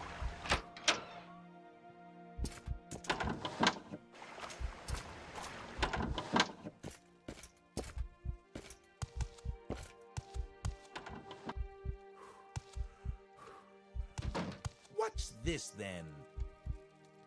I heard you had been asking around about his murder. I'm glad to see this matter brought to its completion. Here's your reward. Good to see there are still some citizens who understand their loyalty to our Emperor. Yeah, I'm just sorry it worked out that way, man. quite a shame. He was a good man and a loyal servant to the Emperor. Alright, we don't need this anymore, so we'll throw that down on your desk. And let's go sell off some of this other shit. And now we can go get a room, because that's where we're heading next anyway. And we'll start the next day.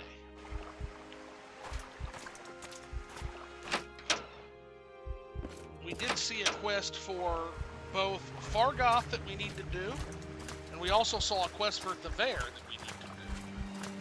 So we got a couple of quests we need to handle tomorrow as we rest in. Oh, that's a beautiful fog over this whole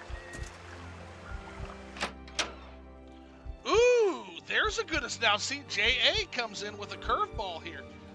Now, J.A. says, guys, I always assume the tree stump next to the lighthouse belongs to the taxman or his woman. Ooh. Speaking of which, we got to visit that tomorrow. There's a nice axe in there. I barter for goods or coin. It is an honor to serve you. My goods are the finest in town. It's the only goods in town, homie. Don't brag too much.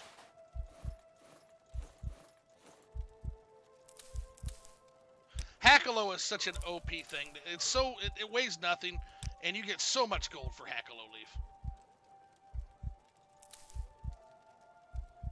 Finest weed in the South Farthing. I love me some Hackalo. Yeah, doesn't Fargoth keep his money in ring stuff in a tree stump? Yes, he does. He sure does. Scumbag. What say you? Like your equipment. Speak we up. rent beds. I have some goods for And yes, there is another stump behind the lighthouse. Dobble and the Gobble. There's a. I'll show you here tomorrow when we wake up. We'll go there because we're gonna go to bed. Yes, we're gonna have one go to available. sleep. Great. Sleep The some bed of is this yours. questing Enjoy your off, stay. and then I'll show you.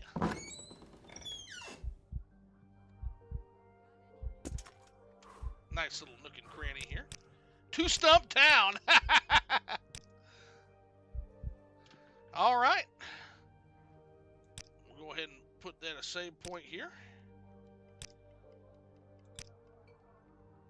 Yeah, Melar Barum almost took my ass out, though. Can you guys imagine how fucking embarrassing that would be? To literally get killed by Melar Barum, like, on the first fucking run? Talk about embarrassing. Some fucking warrior I am. If that were to happen. Alright, we're rearing to go.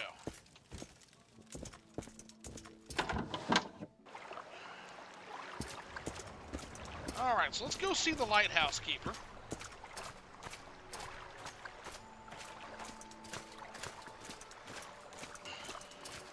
And I'll show you that stump here.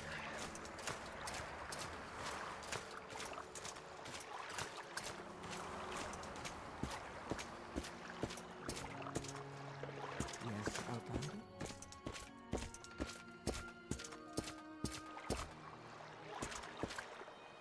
There it is. Yep. Oh, so here's one too. 25 gold in that particular stump. Oh.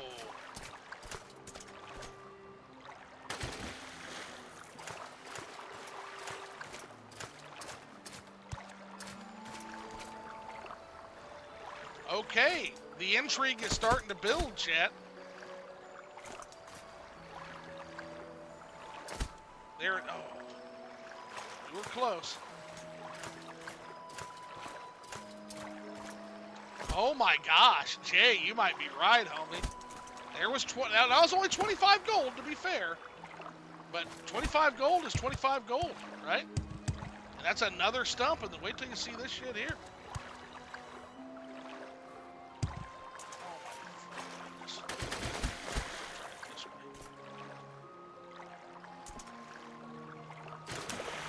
Well, I'm not good enough at acrobatics, but yeah, Dobble and the Gobble, this stump right here contains an enchanted axe, and I think some boots, and then there might be a sizable chunk of gold in there too. So, J.A., do you know the contents of that stump? And we'll come back with a limitation potion later on, something like that, so you can see it. Go in third person and pick up from the menu open. Pick up from menu open. Ooh, Prodigy, good job. Okay. What's going on, by the way, Prodigy? Yeah, we're unraveling the mystery of the feud between, there was the feud between Thorn Gilneth and Princesses Vitellis, and we're talking about, you know, who was the more corrupt. Ah, yeah, okay.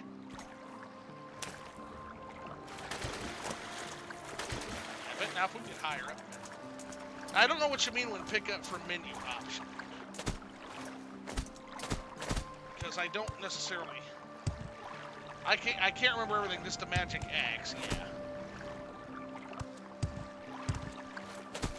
Now I can't even get the fuck up here now. Open your inventory in the third person. Ah, okay. Gotcha. Okay, inventory. There it is, okay. Then try and loot it with the mouse, yep. Oh, there it is, yeah, there's the enchanted axe, you can see it. It's just too tall. And I think I think one of my mods made it taller because I don't necessarily know that it's that tall in the vanilla game. When you're close to the stone, yeah. Oh, there it is. Okay, yep, there it is. I see what you're saying now. Ah, Chatty, you clever chat. Good job, guys. Yep, sure enough. Iron shard axe. Oh, look at that. And wouldn't you know it, that's perfect for my build, too. I didn't even remember it was two-handed. All right, that is... Okay, we're going to replace the shitty-ass iron battle axe with the shard axe, baby. Perfect. All right. Yeah, thanks, Prodigy. That's good shit. You see? You can play this game for 20 years, chat, and there's still shit to learn. That's going to be very useful. You could also temp drop your stuff to get some extra speed to jump in. Yeah, that too. Yep, yeah, because speed does kind of falter into acrobatics. Yeah. Yeah, see what I'm saying, chat? Like, this is why we love this game so much. It's why we stand this game. It's why people continue to add vanilla plus content the size of a fucking country to this game 20 years later. And we're about to get another expansion, guys. We're about to be able to go to Anvil soon. Anvil in the third era. So I know that some of you guys are Oblivion fans too, you'd mentioned.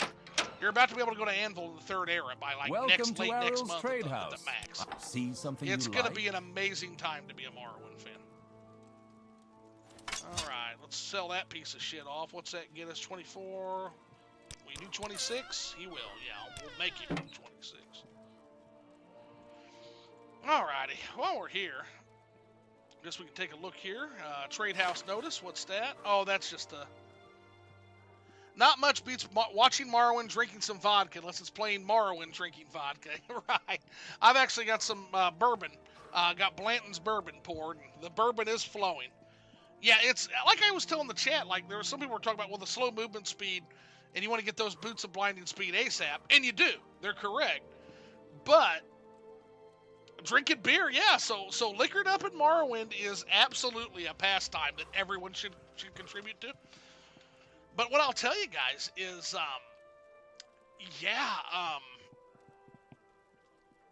it's just, I don't even know where I was fucking going with that, but long story short, yeah, it's drinking, playing Morrowind, it's the best time. Oh yeah, the speed.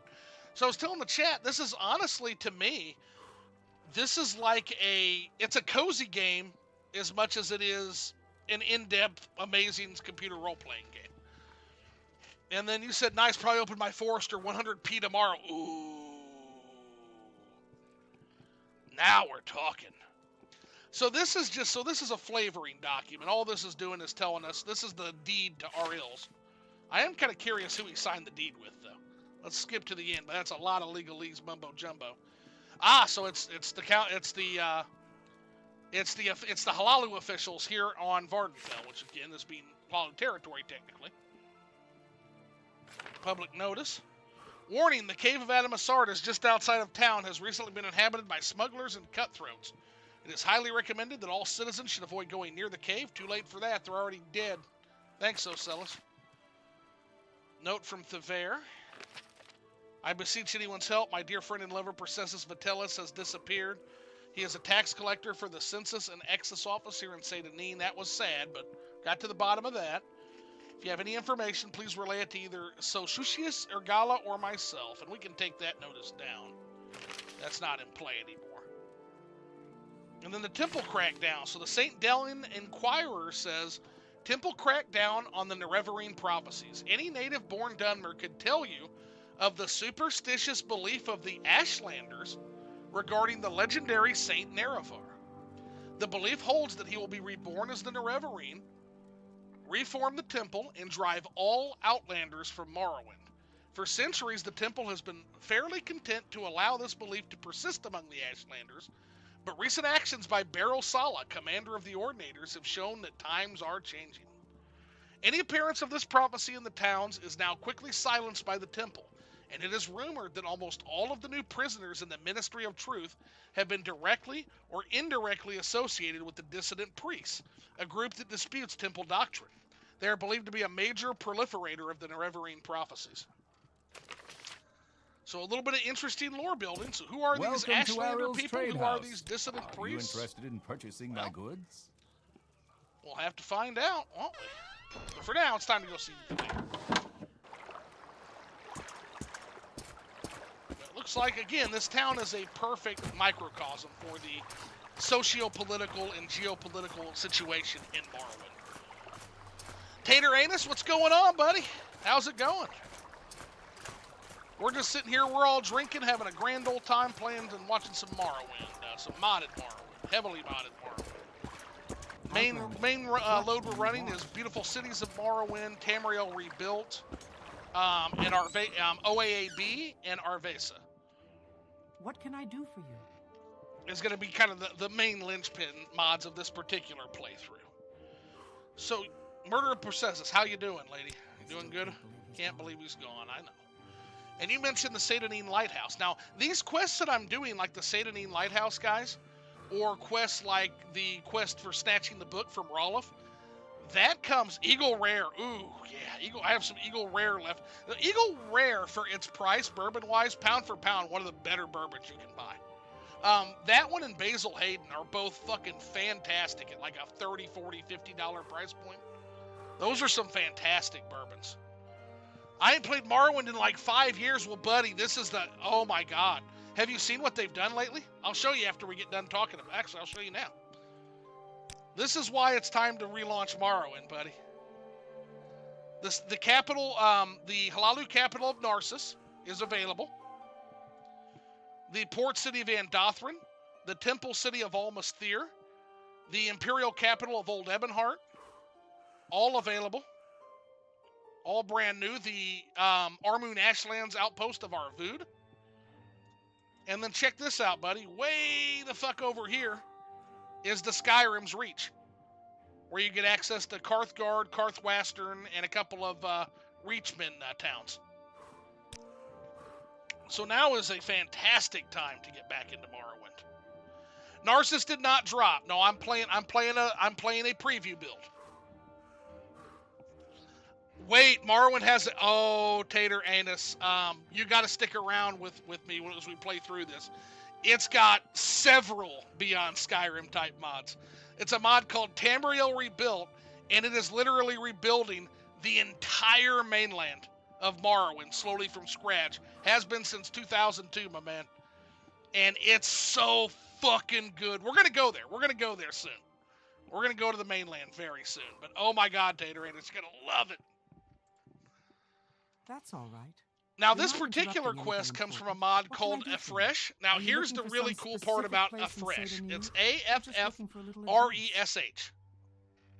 They did not use procedural generation. No, Tater Anus.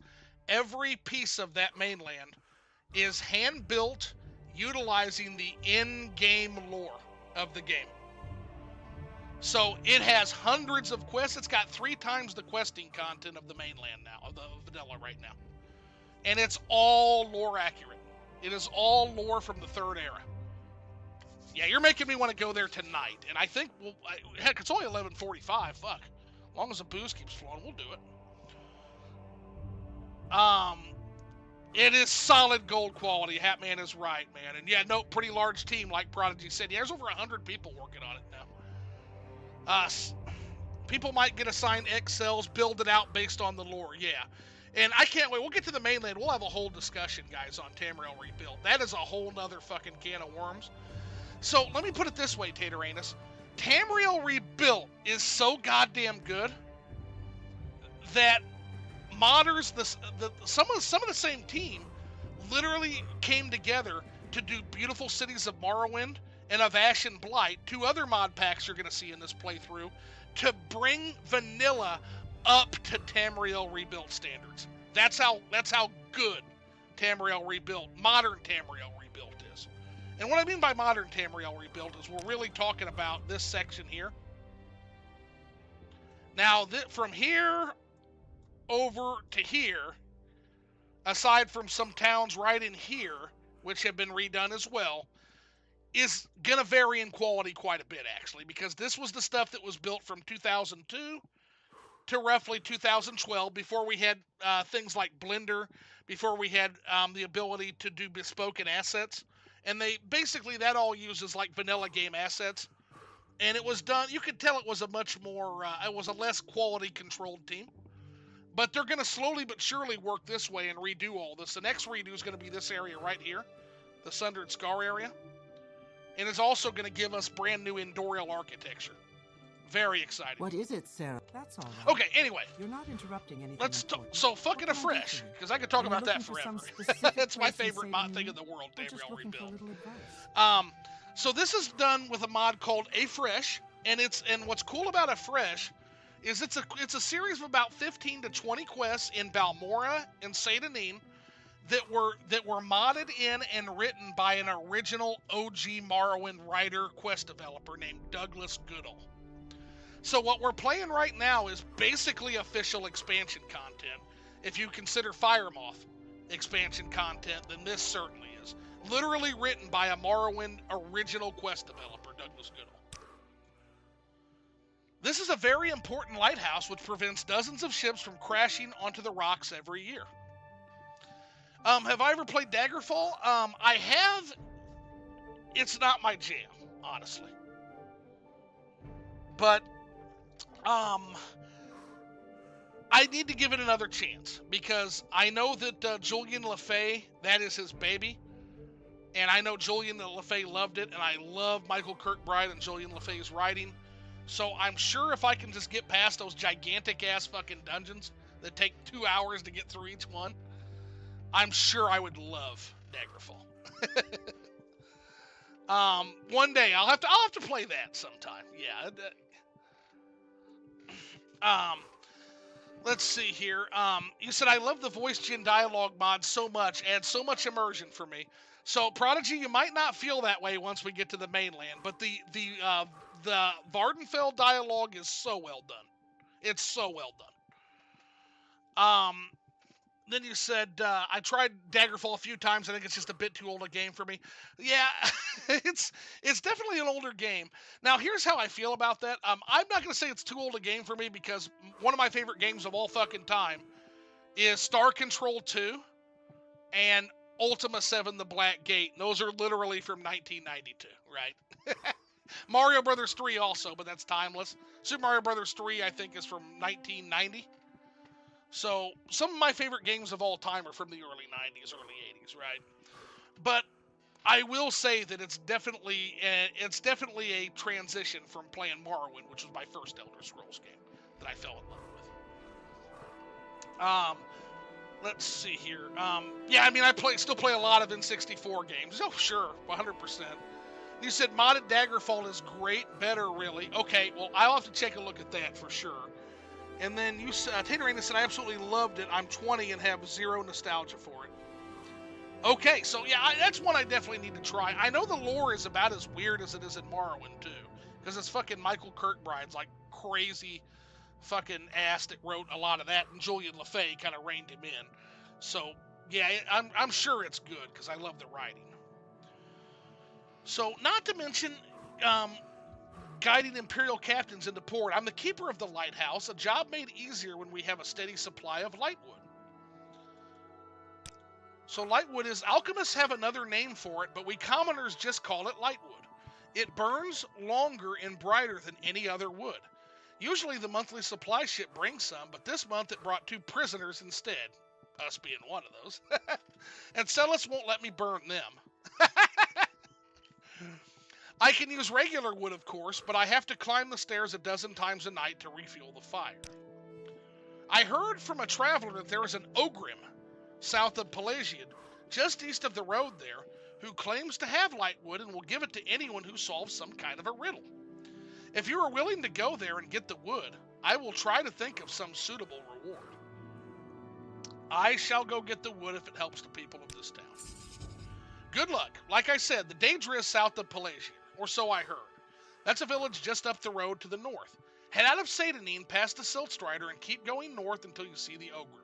It's just before the road branches to go into the village. The Daedra's waiting for someone next to a pond, allegedly. Now, what do you mean about these Imperial captains and guides? Oh, many of the ships from the Empire that dock here are not familiar with the Inner Sea, or they were appointed by family connections instead of earning their rank. In any case, some of them have a very difficult time finding Seyda, Neen, even with the lighthouse. Where do you download this mod pack? So which one? The fresh one is going to be, you want to look up, okay, the letters are A, F, then F, so AFF, and then RESH, F-Fresh, Nexus Morrowind. If you type that into Google, you should be able to find the fresh mod pack that's going to have these quests that we're on right now. Now, that's not going to get your game kind of looking like this yet, but, and there are people that make their game look way better than this. I like the vanilla aesthetic, though, so I don't go too crazy with, like, graphics mods. But I do like some, I really do love me some vanilla questing mods, like we're getting ready to do. Some vanilla plus questing mods. The other one I'm using, and you're going to see it throughout the entire journey here, is Beautiful Cities of Morrowind, BCom. Now that's a little bit more of a complex one to install, so if you're new to installing Morrowind mods, and you have any questions, you can ask me. I have a free Discord that you can pop into as well, completely free. I don't charge for anything. I don't monetize my content. I'm just here for the love of the game, guys. But if you want to join the Discord, we have all kinds of Morrowind chats there, and I help people all the time with modding Morrowind successfully. And then Tateranus, you say, Skyrim graphics mods are worth it, Oblivion sometimes are worth it, Morrowind and Daggerfall are not worth it. Yeah, I mean, you'd be surprised what some people can do, especially on the open Morrowind engine, but it's just not for me. Yeah, I'll get in there and I'll welcome you, but yeah, the bar is a great place. It's really chill, and I shouldn't say my Discord. It's not really my Discord. It's just a bar. It's just a digital bar that I run, right? But it's everybody's Discord. Yeah, it's not my Discord. We don't do Cult of Personality here on FlippingTheS'Wit. So yeah, you're more than welcome to pop in there, and I help everybody with modding. That's one of the things I do on there. Like, I really want to help people get in on this game. So we move a little bit, and I think I just saw the Daedra out of the corner of my eyes, and there he is. Okay. So we might have to deal with this mud crab. He's probably going to get hostile. He's probably gonna size us up. He's going to square up on us when we come over here, so we'll deal with it if we have to. You know what? Just to be safe. We're not putting on a good show. Oh my gosh, there we go. Perfect.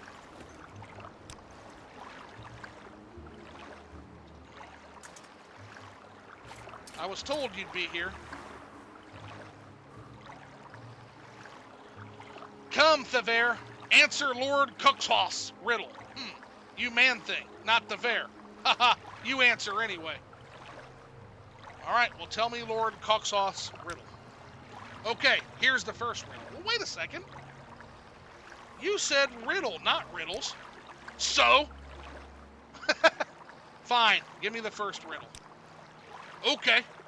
What kind of coat that is always wet when you're wet and you put on the wet coat, what kind of coat you put on to get wet? A raincoat? Maybe? Okay, next riddle. I forget what Lord Coxhaus said, but I know one. How many alchemists does it take to screw in an emblem? Well, 1. It's easy. No, that's not right. You messed it up. I can hit you now. No, wait. 1 is the right answer.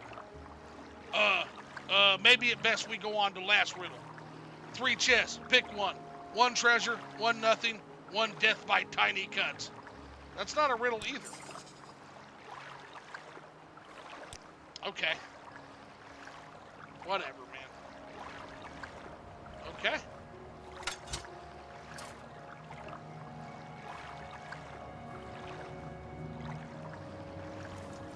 I'm going to guess it's in the most expensive lock chest. So we're going to use an unhinging. And we're going to pick this one. No! Now I don't get to beat you! And he's gone. But there's our basket of light. Okay. The universe is infinite.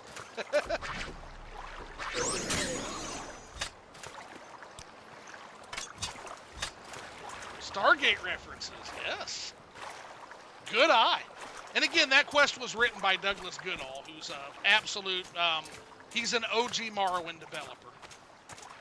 I would not be able to resist killing this guy. Oh, you talking about the Ogrim? But then you don't get the wood. You would make poor Thaver walk up to the lighthouse 12 times a night?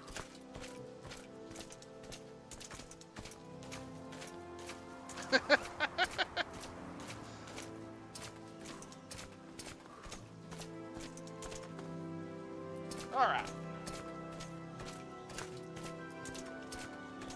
We're going to help our friend there. We've also got to help Vidunius out. He said to go, we can get a free Silt Strider, which is what we're going to take the Silt Strider, because we're going to get into the main questing here soon.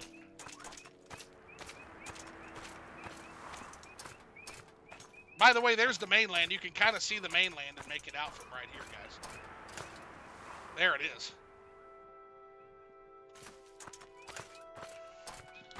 Murder hobo for life, yeah.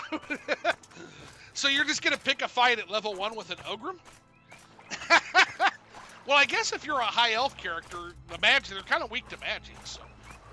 As long as you stayed away from its like fat strength, you'd be fine, I think. Me fighting an Ogrim at level 1 would probably go bad.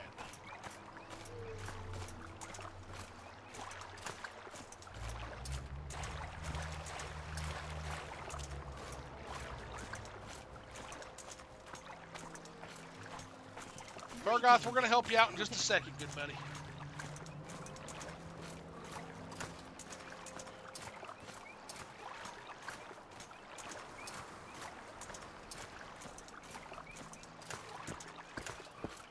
The way I see it in lore written by former Elder Scrolls dev is canon unless Bethesda specifically says otherwise. Yeah, absolutely. I'm the same way. I see by your outfit that your affairs have prospered. Can I help you? I have the Lightwood. Did you find the Daedra or the wood? I found both. Yes, this will save me so many trips up the stairs the next few weeks.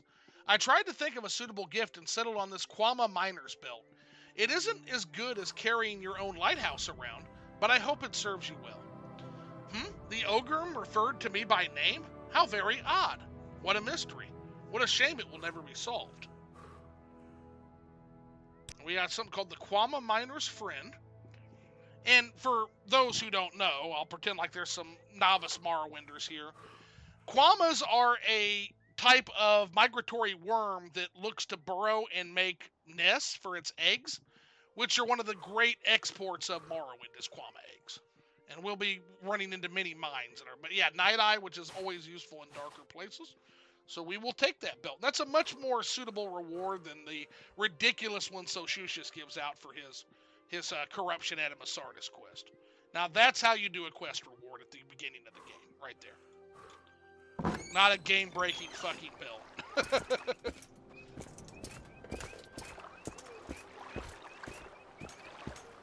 Okay.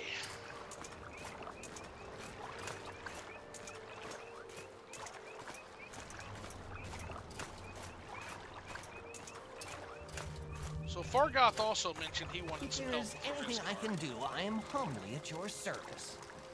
Riskar's bad behavior. Time to discuss that, everybody. I'm at the end of my branch here, tells Renandaris. I can feel the wilds coming on. If Riskar isn't stealing things from me or shoving me around, he's talking Outlanders into doing his dirty work. Do you know how many people ended up in jail because they did what Riskar asked them to do? Sorry, Teldrin and Darius, it's not any of your business. I just needed to let a few arrows fly. No, let's see what we can do about this. For real, man. Someone ought to do something. I've spoken with Celis about it, and he has always sent official complaints, but nothing ever happens.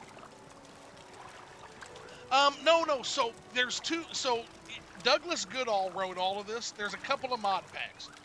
So you're looking for Fargoth Says Hello, and you can type in Fargoth Says Hello, Morrowind Nexus, and a fresh Morrowind Nexus should get you right there. And at the end of the video, I'm going to post all links to the mods we discussed. Since the beginning of the video, I'm going to curate all of those for this particular video. And yeah, I will add all those for us, Prodigy, for sure. So let's go talk to Celis about this piece of shit problem legionnaire. Just being a fucking menace, right? And we need to pick up our package anyway. So there's our package. Yes. I am Celis Gravius. My background is not important. From time to time, it is my duty to welcome certain visitors to Morrowind. Let's talk about Hariskar. Yes, I'm well aware of it, I assure you. Well, do you know that he's picking on Fargoth and Fargoth's like about to try to kill him? That's a serious accusation against someone with Hriskar's connections. And I believe you. Truly, I do. I've given him punishments and orders which he has ignored. I've sent letters to Ebonheart, and even one to Cyrodiil. I only received one response, which was that Hriskar was to be left alone. Well, what can we do about this, man? If there was enough evidence, perhaps you can ask people around town if they will write a letter testifying to his crimes. Gather 3 or 4 of these letters and take them to the Knight of the Garland, who handles investigations and criminal matters. Currently, that would be Cavortius Albutian in Ebonheart. Okay. Done.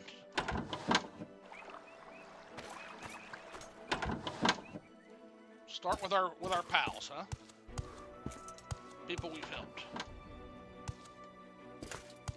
Yes, friend? Let's talk about Hriskar's bad behavior. I don't know anything about that. Try asking someone else. Okay, fair enough. Now, here's the thing. I know Ganseal has some bad behavior that he knows about, because take a look at this. So here's a dagger on the table and a note that says, Hriskar, don't think I've forgotten our wager. I want this dagger sharp as a scam's claw by morning, Ganseal. So there's something going on there. So we know by process of elimination that Ganseal knows something. A letter about Hriskar's misdeeds? I don't know. He'd get kicked out or reassigned, and he owes me money. For the bet, I'm assuming. So let's admire you a noticed? bit. Yes, it's true. Try it again. Oh, let's try it again. You have a wonderful helmet, sir. Talk straight. None of that flattery. Fine sentiments, but I doubt their sincerity. I also like your shield a You lot. noticed? Yes, it's true. And you have a wonderful demeanor. Show respect. Do not flatter me. Not trying to flatter you. I'm just saying you got a nice seal on your Imperial helmet. Very, Show respect. very Do not flatter me. In that uniform. I'll take that as a compliment. Not to mention, you seem to be, you're probably a great personality. That's why you're at the door, right? You can greet everybody. I'll take that as a compliment. Especially standing next to that beautiful banner. Should be proud of that. Show respect. Do not flatter. Don't. Oh no, we're pinking out! Oh no!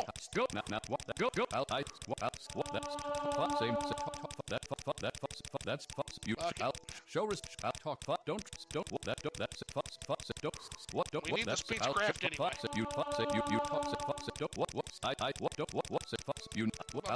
Yes, oh, there it is. Okay, we're good. Now about that letter.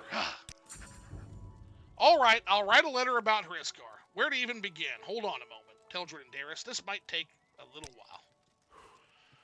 So we got our first witness letter.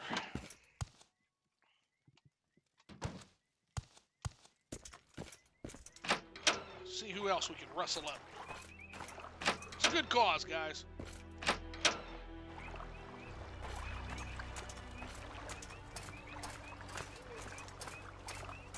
Eldifier? You've been fed up with the corruption in this town. Yeah, I knew she'd come easy. Quite a distasteful man. Whithall. What? You want me to write a letter about his thefts and drunkenness? Well, I don't know. I haven't seen anything personally. There were just many suspicious incidents. Oh, all right. It can't hurt. I'm a citizen after all. I hope you can get something done about it. Medunius, how about you? You're not interrupting anything important. What can I do for you? Are you looking for some we were just messing with him. Riskar didn't mean anything by it. For a little advice? Buddy, it's bullying. You noticed? Yes, it's true. And if you want me to help you, you're going to help out.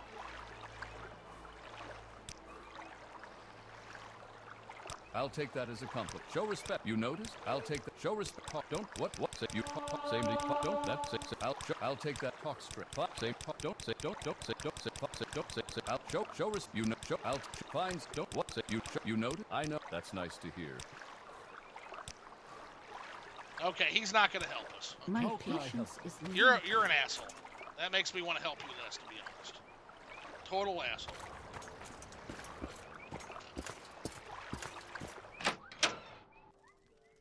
Welcome to Ariel's I Trade know House. you'll help us, buddy. I barter for goods or coin. I also have a small selection of spells for sale. No credit. You want a little advice? That's free. That's all that's free. Would you like to hear about our most popular potions? Our most popular scrolls?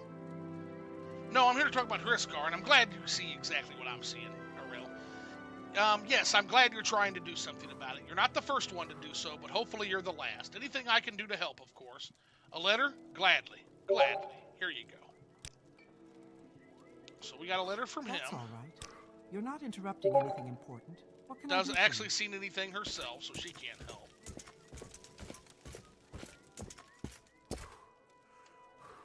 Riskar's bad behavior. I've no love for Riskar, but you're really going to get him kicked out of the Legion over a few harmless pranks? It's not harmless pranks, bro. What is it, Sarah? Ebonheart is south on the road from Pelagia. And she can't get involved. I don't care Anytime about you're Ebonheart. ready. We'll talk Good in a to see second you. about Got a it, problem? because we got to go there. Good to see you, Teldred and Darius. Got a problem? Yeah, Riskar's bad behavior. Really? I haven't been playing here long. I'll keep an eye out and happily write a letter if I see anything. Oh, I don't care if he hears me or not, Prodigy. If he wants to fight about it, we can fucking fight about it. You hear me? Bitch? You like to dance close to the fire, don't you? I'll tell you what I can. Indeed, in the short time I have stayed at this inn with him, I have witnessed much. A letter? Of course. They are not all Thieves Guilds, actually. Yeah, they're, this is an Imperial Battle Mage. I think this guy is Thieves Guild. She's a Blade.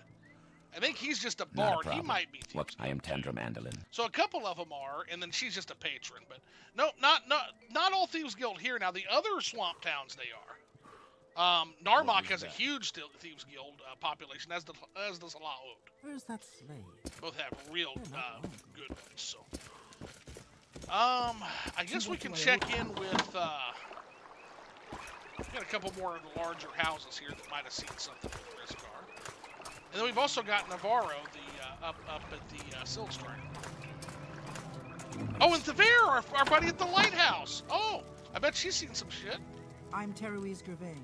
Welcome to Scenic. Nope, she hasn't seen anything. Yeah. Okay, let's go check out the lighthouse. I know she's seen some shit. She's literally feeding the fucking lighthouse at night.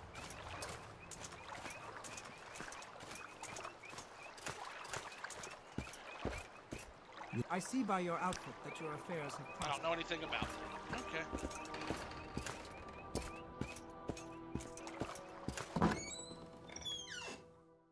Please, ask anything of me. I am happy to help a friend. Riskar. Oh, him? Everyone knows about him. And you say you need a letter? Well, I suppose I could write one here. Any luck getting him removed? We're trying, Thaver. You're trying. That's probably enough, to be honest. Holy shit, man. Yes, Outlander. We're gonna have to read these on our way to just for a laugh. Let's see what all this piece of shit's been up to.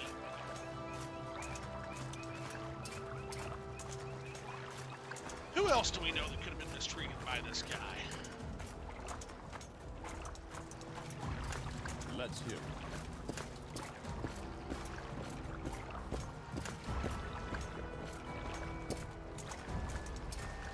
Any time. You're new to Seyda, Neen, Nope. right? Okay. Yeah, our last letter stop before we start heading into town then is going to be our good friend here at the Silt Strider. Silt Striders being giant fucking fleas that we ride the backs on to get around, and it's such a God. I love Morrowind so goddamn much. This is the seaport village of Seyda Neen, Outlander, in the Bitter Coast region. I'm a caravan, and I manage the Silt Strider portal. Tell me your destination if you're looking for a ride. Or if you're new to Seyda Neen, I can help you with local services, or any specific place in Seyda Neen you're looking for. Or if you want someone in particular, maybe I know where to look. What do you know about Hariskar? Many had to leave Seyda Neen in a hurry because of him, but I've never witnessed anything directly. Can you open up a little bit more about that, maybe? Thank you. I'm not...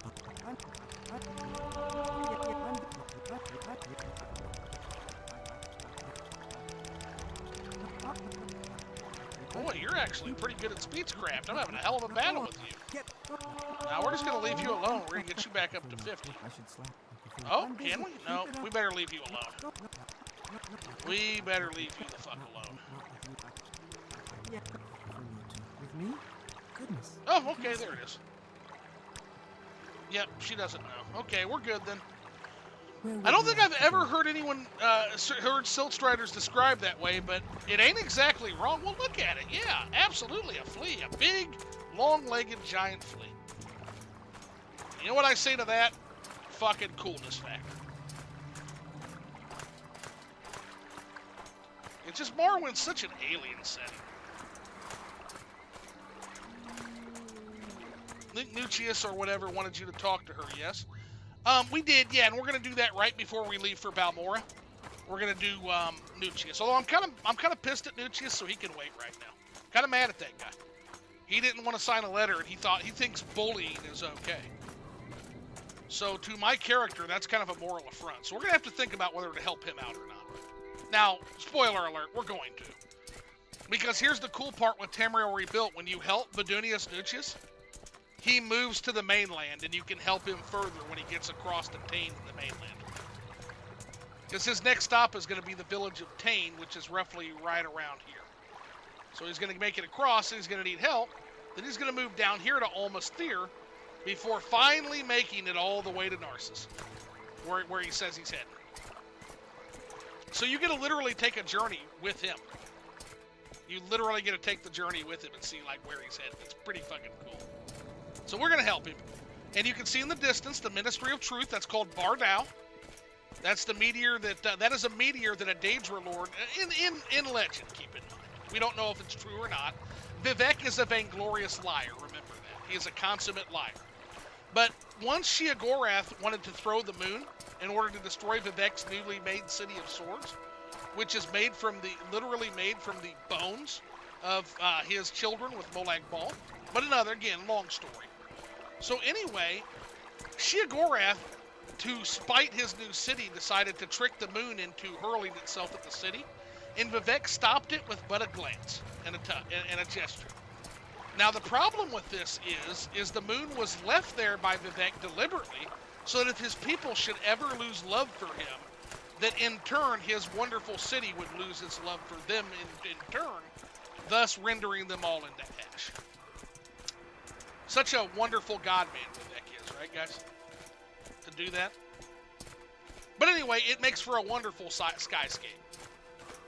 You know, a lot of people, when they think Meteor, they think of like Final Fantasy VII first. I think Morrowind. And then Ebonheart in the distance too. Honestly, Morrowind could easily be mistook for an alien planet. And Tateranus, that's why I'm so excited for you to see the other provinces, like when we go to Skyrim. So their version of Skyrim is based on the old lore, and it's just as alien, man. It's just as alien as Morrowind, only in Skyrim. There are flying snow wheels that are ethereal snow whales flying around in the sky in parts of Skyrim in this lore. There are snow demons that thaw out every winter and then thaw out every summer and invade the cities, and they have to fight off snow demons. It's super cool. We'll be going to Lunatic Edit's favorite city eventually in this playthrough, which is the... Oh gosh, we're loading all kinds of different... This is an intersection of areas. It's a little bit of loading here, but yeah. The city of Vivec. There's Vivec's palace in the distance. We're heading for Ebonheart. We better get a move on if we're going to make it back in time to catch another bed before we leave on day 3 for Balmora. In fact, one of the continents on the MMO shooter PlanetSide 2 is so similar to Morrowind, Bethesda nearly sued them. Are you serious? And that's the shooter PlanetSide 2. I'm going to have to look at that story. That's interesting as hell. I never heard about that. Going for Lord's Mail right off. I'm not familiar with this Lord's Mail prodigy, at least this character isn't. But I'm sure at some point, since we're going to do the Legion, this is a martial character, I'm sure we'll end up with the Lord's Mail at some point. But nah, at this time, it's just a simple... This is just a simple letter run. Oh, let's read some of those letters, by the way. Some of Douglas Goodall's writing. So we've got a witness letter from the Battle Mage. Says, I have seen Trooper Hariskar Flatfoot cheat at 9 holes, and when called out, draw his weapon and threaten the accuser. In this incident, I asked him which he feared more, the axe or the flame, and he backed down. I reported this incident to Knight-Errant Celis Gravius, who assigned unpleasant duties to Hariskar, which he ignored. This too was reported, but for whatever reason, his refusal to accept common punishment was ignored. And that was from Imperial Battle Mage Albatius Colonius, which is a big name there. That's Imperial Battle Mages are no joke. Ariel says, for years I've seen Hariskar Flatfoot bully and threaten guests, drink and winch and break furniture without pain, and ask complete strangers to commit crimes. A shocking number did as he asked for petty rewards. Many are caught and end up in jail, and Hariskar jokes about their foolishness. Although he owes me hundreds of septims, I would pay hundreds more to have him permanently relocated. We then have Eldefier, who says, I did not personally witness Hariskar steal any of my possessions, but I stopped inviting him into my house when I noticed that every time he was there, some small valuable item, silverware, a ring, a rare limeware cup, and so on, was missing later that day or the next, and usually a few days later, Hariskar would settle a portion of his ample debt with Ariel.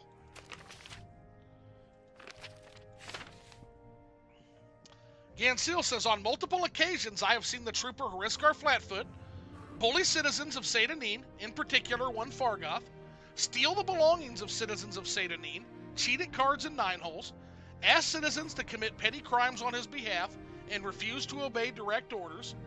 He is a disgrace to the uniform, which he fortunately rarely wears. And that's Spearman Gansul Duar. And then last but not least, we got a letter from Thaver from the Lighthouse. She says, as the lighthouse keeper, I often am up late at night and witness things in town that would otherwise go unseen. On many occasions, I have seen Hariskar and Raflan sneaking about at night and breaking into houses or the census office. I once caught Hariskar in the lighthouse. He claimed he was drunk and thought the lighthouse was the trade house.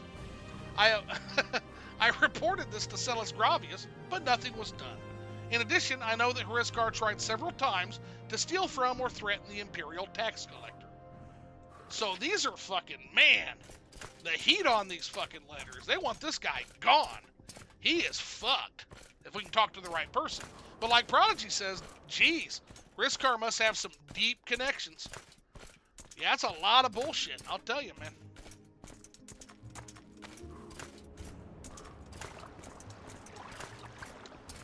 So this is the city of Ebonheart. This is New Ebonheart. Old Ebonheart is across the way from it. And this is, because of the Blight Crisis, the Duke of Ebonheart, Bedim Drin, is in his new city. Now, some fun lore about Ebonheart, guys. Ebonheart is a city that was established, and this is the way the Empire got a foothold on Vardenfell. Vardenfell was once closed entirely to settlers. It was a temple preserve. But what ended up happening is that when the Empire first invaded Morrowind, and Kalan was burned to the ground as the Endorial lords of the city refused to adhere to the Treaty Vivek sign, they built Ebonheart over the ruins of Kalan. Ebonheart then became, New Ebonheart then became an extension of Old Ebonheart. And so what they said is, hey, we're not, the treaty said no new colonies on Vardenfell. No colonization. They said, okay, fine. We're building a city. We're not building a new city, though. We're building in addition to Ebonheart. And it was through that legalese and maneuvering that they were able to get this new chunk of Ebonheart. And because of the waning power of the Tribunal Temple, they weren't able to do anything about it. God, I love the lore master of Morrowind. Oh gosh, I am far from that. Go on the Tamriel Rebuilt forum. They'll run circles around my drunk ass. But I know a little bit. And so we're going to explore the lore of Ebonheart in general when we go to Old Ebonheart, which is right across the way here. But basically, this is an Imperial expansion of Kalan when it was rebuilt by the Imperials. Yeah, it's just another side of the city across the fucking ocean. Exactly. Wink, wink, nudge, nudge. Exactly. Alrighty, I think we're going to be able to make it back just in the nick of time. If not, we can stay here at the Six Fishes. A wonderful day.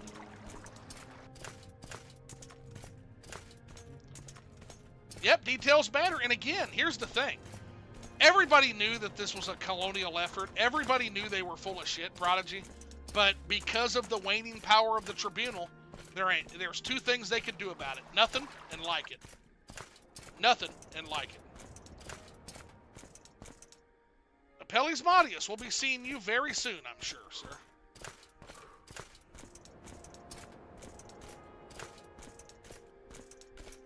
I've always loved this particular guy, Jonas Maximus. And that Templar hammer fucking slaps. I want one so bad. And now we're at the Grand Council Chambers, so. Gonna do Imperial Cult. I might end up doing some Imperial Cult eventually, but this is a temple-fearing Dunmer here. Austin Wright, what's going on, buddy? Probably on not this. So this character is gonna do. So he's gonna do Temple, Redoran Fighters Guild for sure, and I might do some Legion duties as well. But then down the road, when we start to become Hortator and we start to have to build our efforts against Dagoth-Ur, you're going to see this character probably do a little bit of everything under the lore reasoning that we are trying to get as many factions on board with fighting Dagoth-Ur as possible. So the sky's the limit once we become Hortator, but for now we're going to kind of keep it to Fighters Guild and Temple in the early game. Once we gain some renown, we're going to get invited to join House Redoran and the Legion, and we might choose to join one of those or both. And then, by the way, guys, way down the road here, and I'm not kidding, not at all kidding, we're going to join a little faction known as the Buoyant Armigers in service of the Temple. But that's for another day. Duke Ved Amdrin, his lord. Now, he technically belongs in Old Ebonheart, but because of the Blight Crisis, he's chosen to serve his people over here in New Ebonheart. But he's not who we're looking for to this day.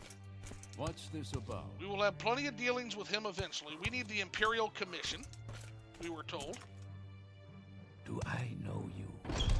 And all these big shots we'll talk to way later. What's this about?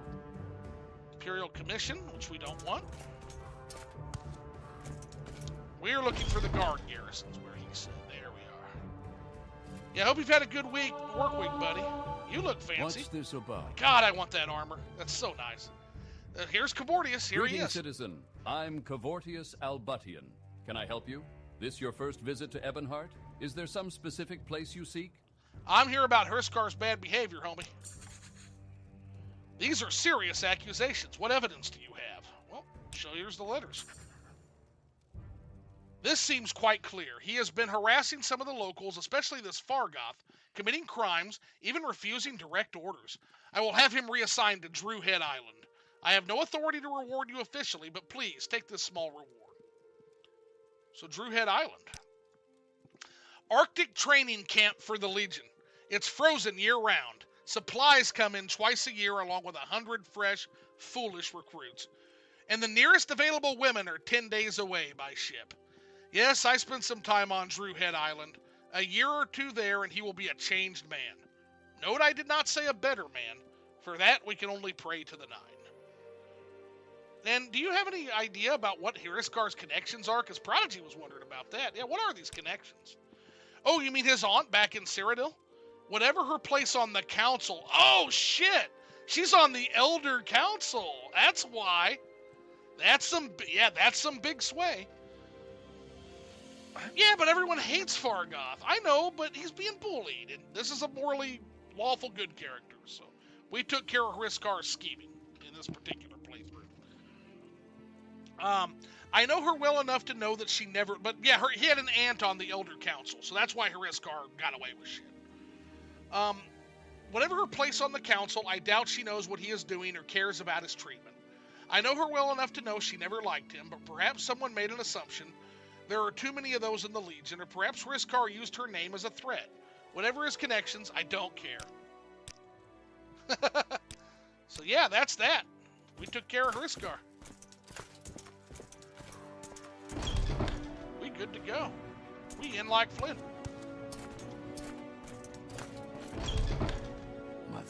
Yep, switching. Now this particular interior is a mod called Imperium. Now I had a hell of a time with Imperium when it first came out, guys, because it literally made everybody like a pauper. Their dialogue was like no lore pauper dialogue. Literally broke some quests here in Ebonheart. And so there's a fix for it, but it's one of the files down. So if you download this beautiful Imperium, if you download the Imperium mod, make sure you also download the fix. Otherwise, it'll fuck your dialogue. That's you. Very important. Extremely important.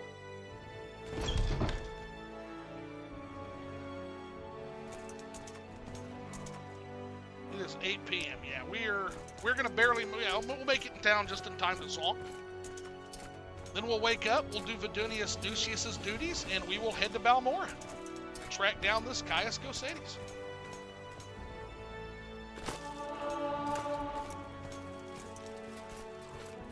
I'll take the free string. No, that's probably a good idea. You're gonna need strength for this character.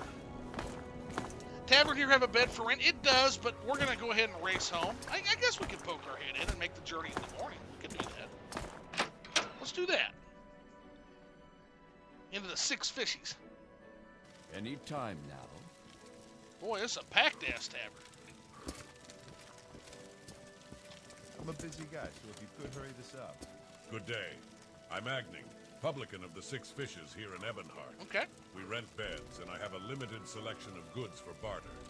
If you're new here, I can also tell you where to look for other services, or a specific place nearby. If you're looking for someone in particular, I may be able to help. Sure. Yes, we have one available. It's 10 gold for the rest of the day. Do you want it? I do. The bed is yours.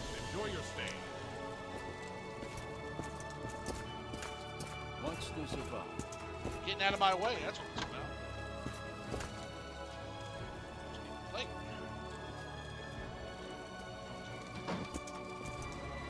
All right, we'll just do 8 hours, and we'll get up bright and early in the morning and take that hike back to Seyda. Yeah, 4 a.m. I guess that's... Sir, that's a little bit of a privacy issue, but... Is this fucking creeper in my room all night? Weird guy. Thanks, Agni. Always good to see you. Oh, we got quite a bit of news. Trouble in Ebonheart. Trouble in Ebonheart? Duke Vedimdrin spins hands. Maybe it was just guard me. Yeah, maybe I'm overthinking it. True. I just don't trust these damn Imperials. Though the armistice grants Morrowind more autonomy than any other province in the Empire, the Dukes... Bro, just guarding you in your sleep. All right, fair. The Dukes and Duchesses of its Imperial districts have largely been Cyrodiilic through and through. When Vardenfell itself was reorganized into a district more than 20 years ago, The appointment of Hlaalu Grandmaster Vadim Dren as the Duke of the new government was thusly seen as a compromise on the part of the Emperor. Dren was not only born and raised in Morrowind, but also hailed from one of its great houses. However, being Hlaalu, it was thought that Dren would sympathize with not only the native Dunmer population, but the Imperials living in his lands as well. For many years this proved to be true, but now there are many who fear he has swung too far in a particular direction. Dren recently faced a great deal of criticism when he himself criticized the Ordinators and their methods for going too far. According to Dren, they are failing to uphold the Imperial law, which they have sworn to defend. They operate with an impunity even outside their temple jurisdiction. They have been caught harassing Imperial cult members who proselytize to the native populace, and have even arrested citizens without just cause. It is Beryl Sala, High Commander of the Ordinators, who has led the pushback against this. He has called either for the Duke to abdicate or for the Grand Council to remove him from his office for not representing the bounds of his own position. The Inquirer reached out to the Hyphane Archcanon Saryani, and he declined to comment on the situation. So Imperials brought civilization to these backwards Ashlanders. Well, the Ashlanders, I agree, absolute backwards savages, right? But we had no empire prior to the Empire of Men showing up. We needed no empire here. Our gracious lords, the Tribunal, were all we needed for protection and sustenance. Okay? And surely our great Tribunal lords would not lead us astray, right? And you were speaking nonsense. Almalexia, Vivek, and Sotha Sil only have the greatest interests of their people at heart. They live in bug shells and giant mushrooms, and they get a judge? Superior. Superior in every way.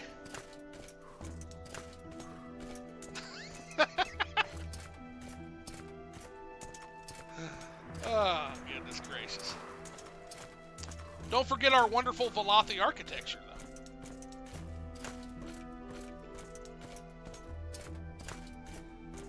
Sotha at least has robots and a stink bug city. So Prodigy, I agree. So Sotha Sil is the most... I feel like Sotha Sil has the most to feel guilty about, since he's the one who basically cracked the tools.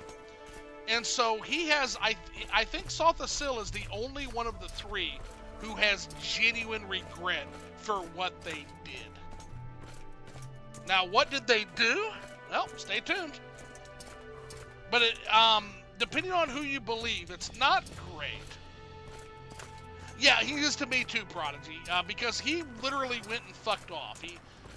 When he realized the weight of what he did after Azura made her dramatic appearance, he basically fucked off and just went trying to about tinkering to make the world a better place. But he did not bask in his divinity. He did not write vainglorious lies about his exploits. He did not become a tyrant mother over his people. He basically just left the stage. I definitely think Sotha Sil had regret for what happened. Whether or not you believe the Ashlander story or whether or not you believe the Temple Doctrine, I think regardless of how that shook out, I think he had regret. Yeah, for sure. Vivek, I think, regrets that he is losing, and I don't think Almalexia has regrets at all.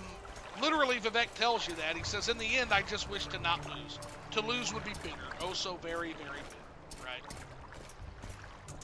At this point, the only thing I want is to not lose.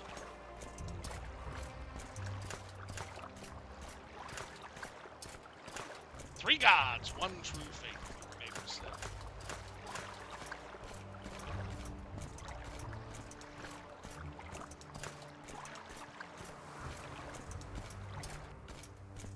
Seyda Neen in the distance.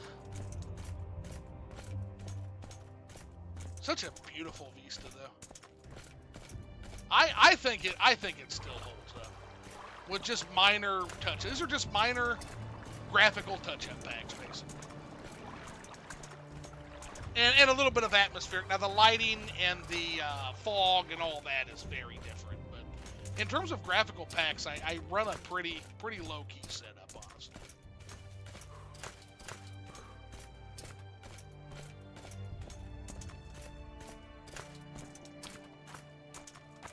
All right, we are in day 3, so we are back just in time to catch that Self-Strider.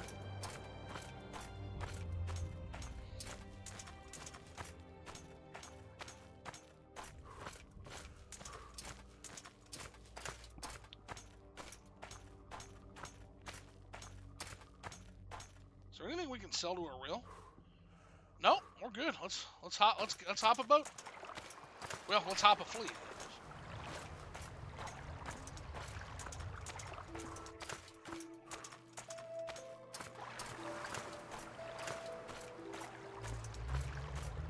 Good day, Outlander.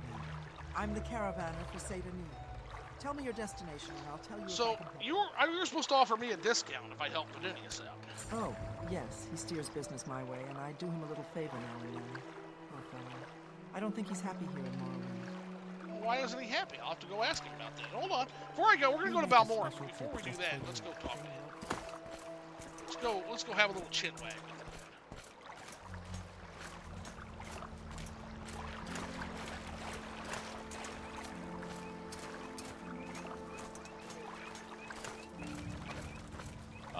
Well, you're looking well. Is there something you need? Yeah. She says you're not happy here. Not happy here? In fact, no, I'm not.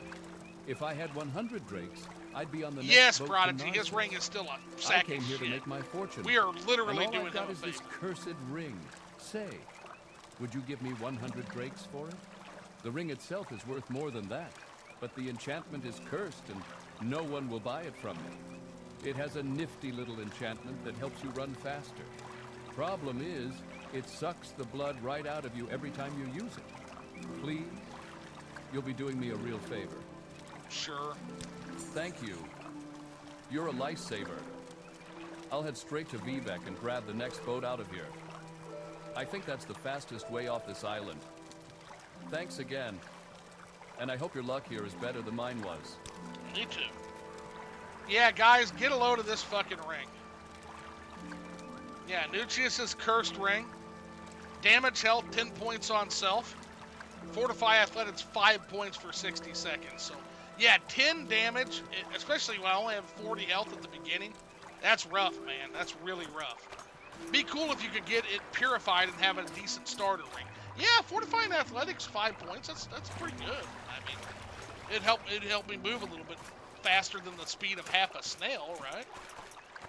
In the beginning.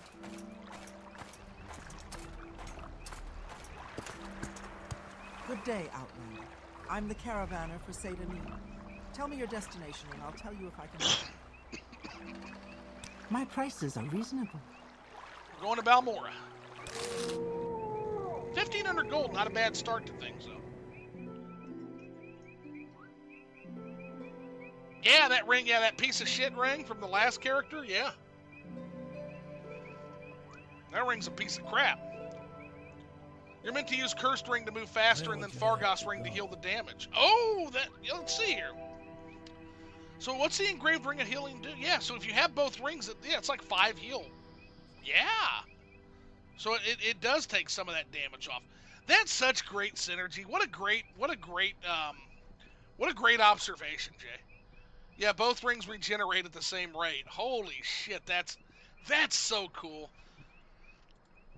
It never ceases to amaze me, the game design on display here with Bethesda.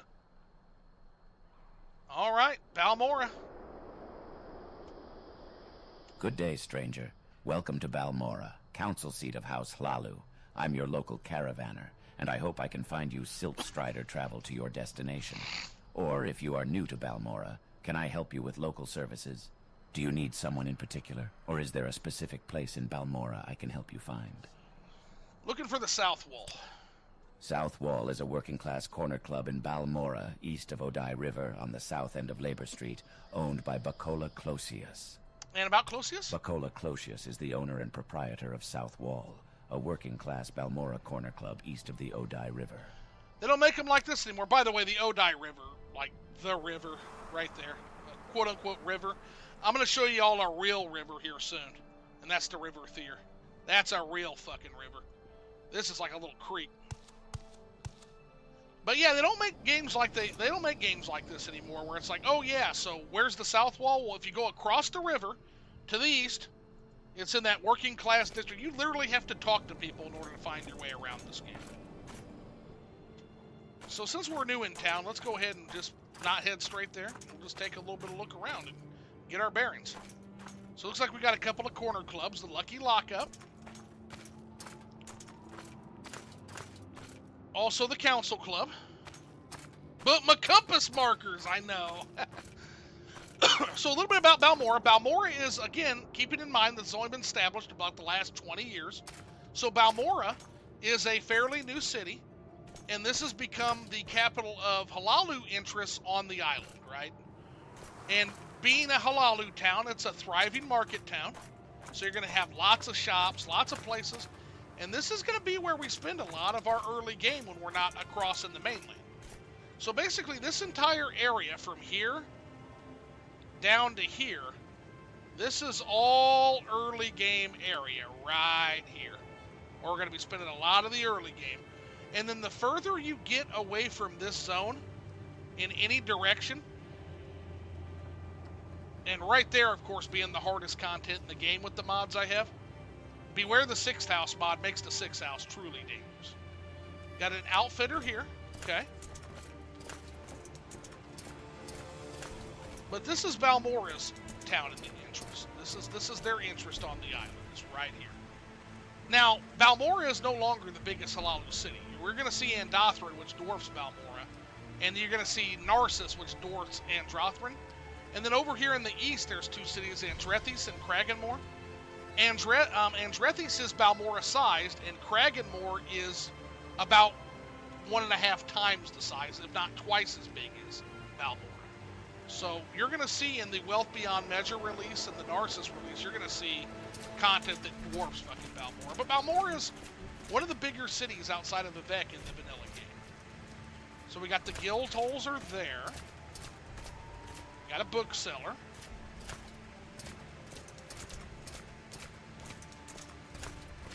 We've got another razor hole, so that's going to be weapons as well.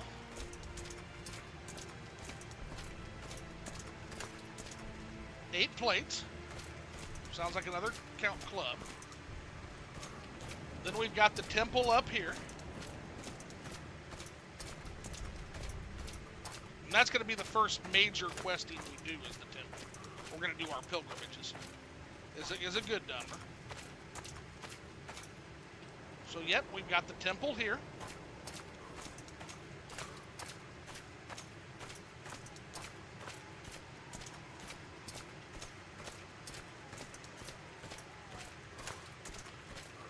Now, up here, we're going to head up here close to Hightown, and Hightown is going to contain your high-end shopping, guys. So you've got your fine alchemy shop, you've got your fine clothier. It's also where the Hlaalu hall is going to be for the house, for the great house itself.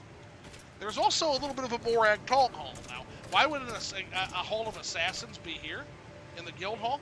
Well, because they are typically in the service of houses to prevent house war. And when we get to the Morag Tong, we'll talk a little bit about their lore, but yeah, they provide a pretty essential service to the people of Morrowind, believe it or not. They're not just murderers for hire. They basically see to it that the paupers and the peasants don't suffer like they do in the West, because you just hire the Morag Tong instead of having open warfare about house. Sanctioned assassins, exactly, Prodigy.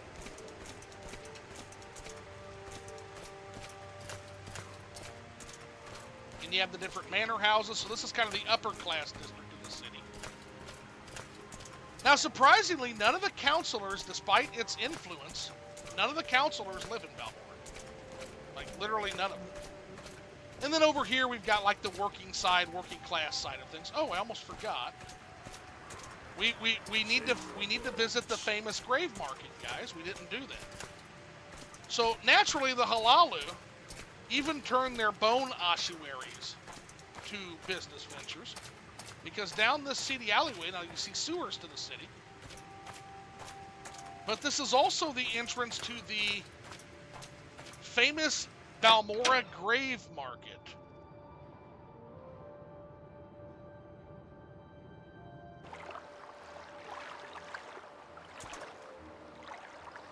Got some notices, and we'll take a look at some of that. But yep, here is the Grave Market. It's just a little market here. Honor the ancestors upon your hearths, wherein your halls, in the community of your temples, in the solitude of your tombs.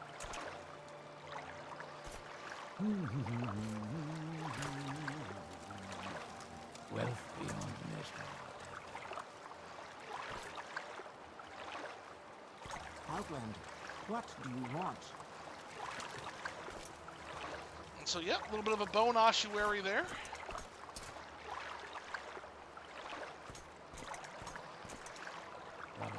Yeah, isn't that neat, huh, guys?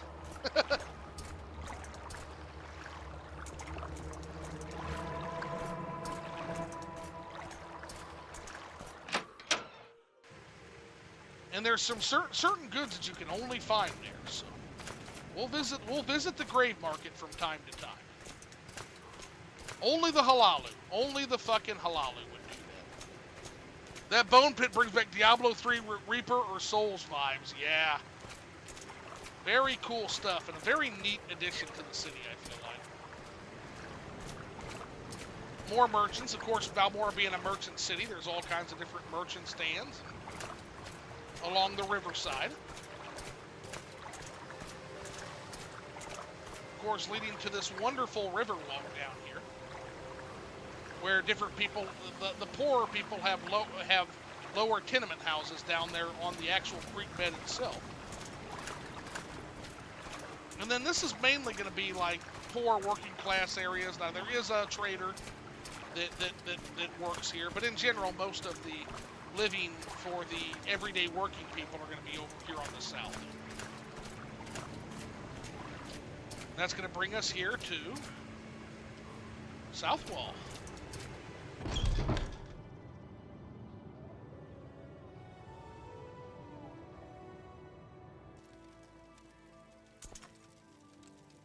Hello, friend. I'm Satilda. Well, We're going to Balmora, looking for Bacola. Bacola Closius, he's the owner. He must be around here somewhere. This better be important.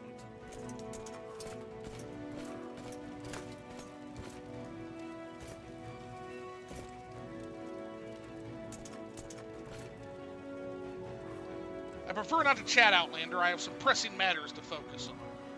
Oh, okay. Well, that's fine.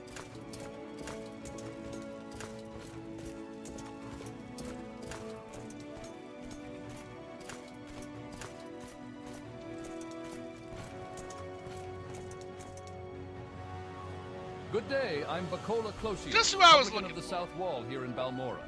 We rent beds, and I have a limited selection of goods for barter. If you're new here, I can also tell you where to look for other services or a specific place nearby. If you're looking for someone in particular, I may be able to help. Yeah, actually looking for Caius. Speaking, I'm the owner and proprietor of the South Wall. Yeah, where's Caius at? Old Caius rents a little bed and basket just up the hill on the north edge of town. Go out the front door, not the upper door to the terrace. Okay. Then right up the stairs, then left at the top of the stairs, and down to the end of the street. Okay. Go ahead, stranger.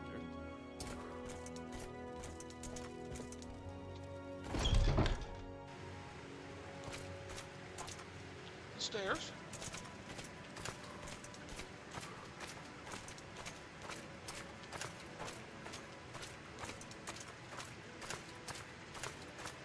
Into the street.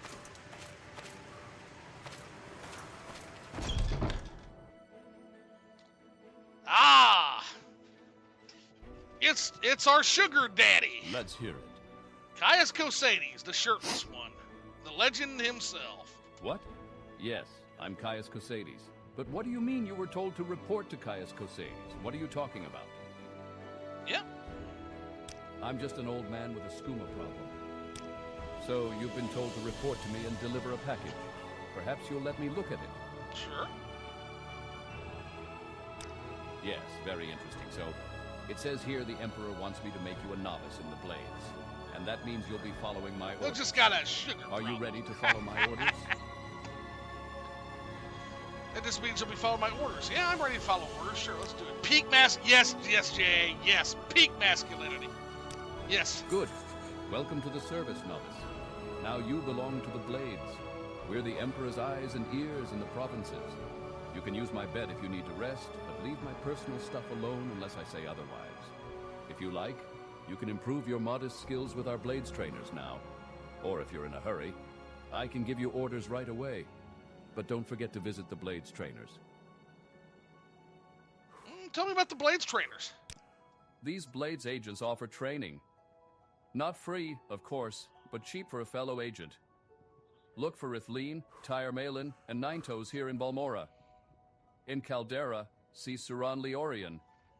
In Ael Dirun, see Gildan. In Ael Dirun! Horsemouth lives in a hut west of Ael Dirun. And Elone the Scout can be found at Aril's trade house in Seyda Neen. Okay.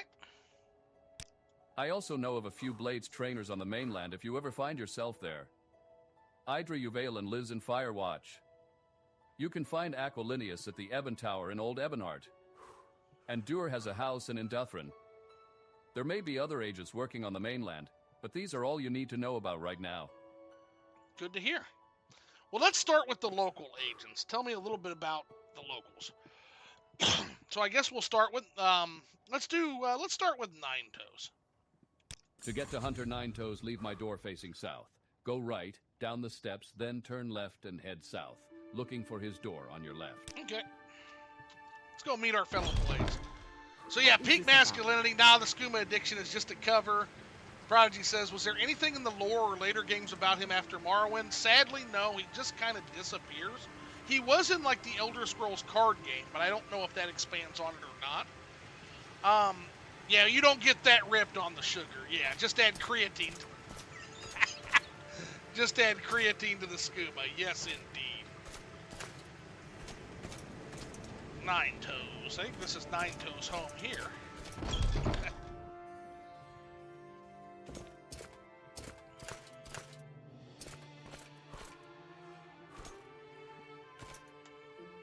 Welcome, novice Tildred and Darius. Ninetoes is my name. Hunter is my trade. I'd be happy to share a little advice or Morrowind lore with a fellow blade, or maybe you'd like to catch up on the latest rumors. Well, do you have anything you need help with, buddy? Apart from what Caius wants you to do, he implied it was important. There is one minor matter. It's a bit of an embarrassing predicament. Yes, I was out hunting, tracking an Aelid, and was too focused on the prey and not enough on my surroundings, when, to make a long story short, a pack of Nyx hounds ambushed me. I'm fine, but one of them got away, and he took one of my favorite daggers. If you could track the Nyx hound, I'd appreciate it. Sure. The Nyx hound could be anywhere by now. Keep an eye out for tracks. I was ambushed on the road north out of Balmora towards Cauldron. You might be able to pick up the tracks there. Okay. So towards Cauldron. Okay. So that's to the north.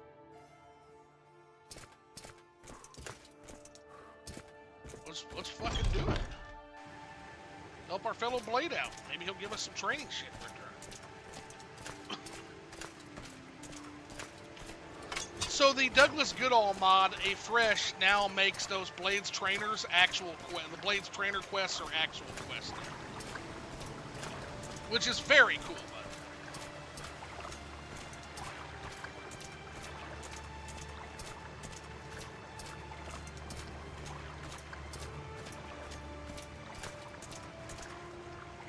Yep, so he said we're going north.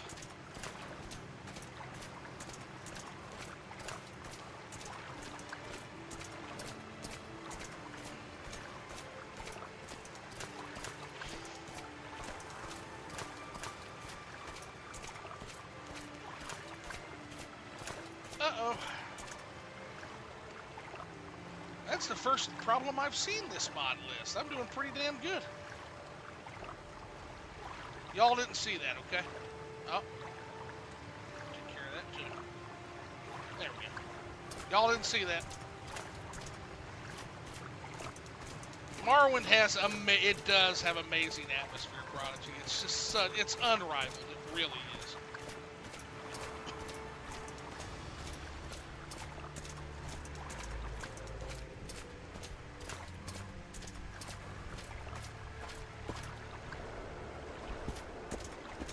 Yeah, it's my favorite game of all time.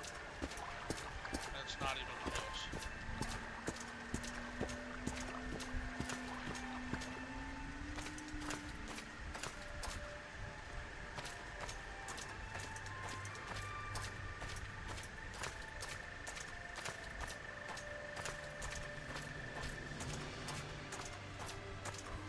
There are Nixhound tracks leading east up the hill. Okay.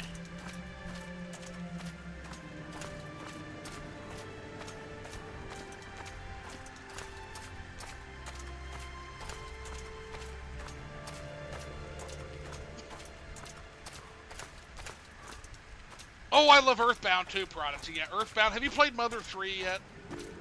If you haven't played Mother 3 yet, you need to play that one too. It's so good. The only thing that comes close is Earthbound because of its quirkiness. And Taterator says I'm on Hawson and PlanetSide 2 right now, the same content that Bethesda threatened to sue them over. So they must have got that handled then. So it sounds like they got it handled. Which I'm glad. I mean, I never like when companies go through that. I mean, as long as you're not literally ripping Morrowind off. I mean, they don't own the rights to giant mushrooms in games, right? And let's be honest, nobody could fucking match us. Bethesda couldn't fucking match Morrowind nowadays. Like, they're fucking terrified of it. They've literally admitted they're terrified of it.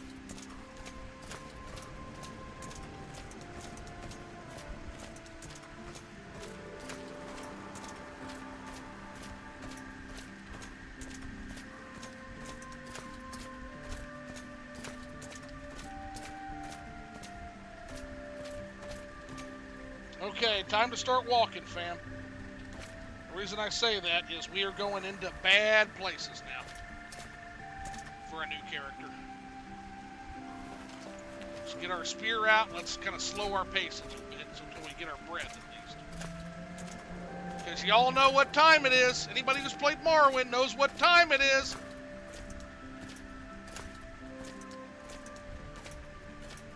If you're very quiet, you can hear them. You can hear them calling already. We're going into ashy territory. And once you do that, well, y'all know what comes next.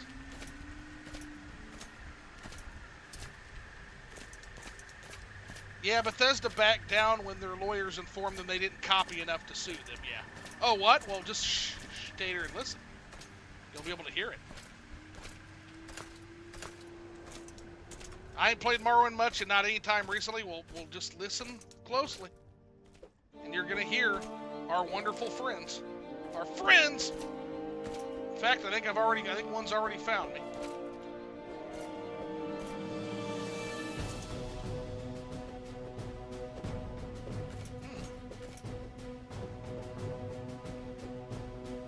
Oh! It's a fucking rat. Get out of here. Fuck out of here. Nobody cares about you. You're not the threat. Tagathar's Friends is coming.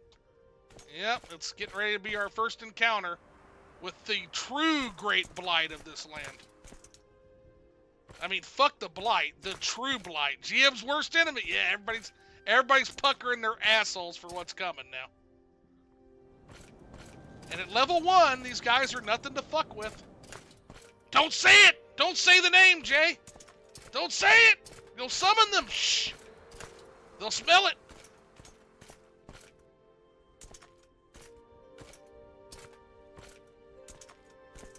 We're getting off fucking scot-free so far, I gotta tell you. Ah, that's because we're heading the wrong way, goddammit. Too late. Yeah, cliff racers. Yeah, cliff racers. Yeah, cliff racers. We're heading the wrong way. We got to head up further north. That's why we weren't seeing them.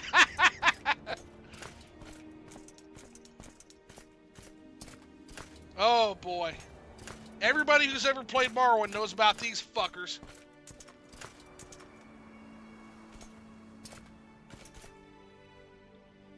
They're the reason I'm just slow walking, enjoying the atmosphere right now.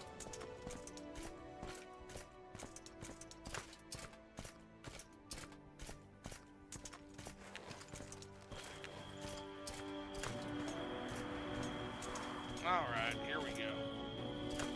Now we're on the right track.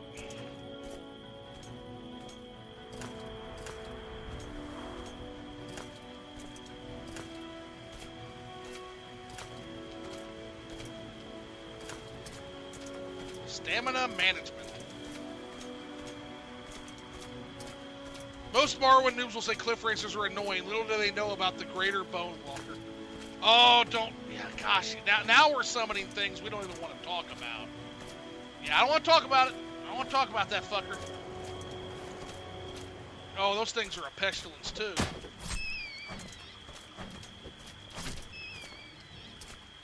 That stupid stat debuff that will literally lock you into a tube. Yeah, it's...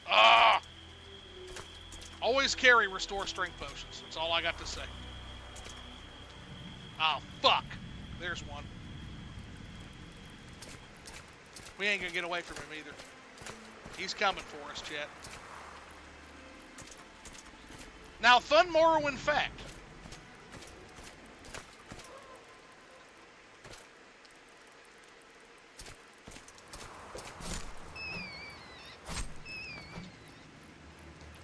Ah, shit, he spotted me. So, fun fact, the Cliff Racers actually were meant to be an enemy that harassed you if you levitated. They're an anti-levitation enemy. But because of the AI being stupid, basically what ended up happening with our Cliff Racer friends is their AI is so aggressive and their eyesight is so good that they ended up harassing everything, not just stuff in the sky. But you can mitigate the waiting time by just going up a hill, and that'll trigger them to descend faster. So that's always kind of a fun tactic there. Also, their plumes are not too shabby, 20 gold. We've probably got about another 12 of those to deal with, though, which is why I'm being very cautious with my stamina. I'm not, by the way, y'all motherfuckers think I'm kidding when I say we got about 12 more of those fucking assholes to deal with in this little valley. We do, I promise. Fuck, it might be more than 12. It might be more than 12.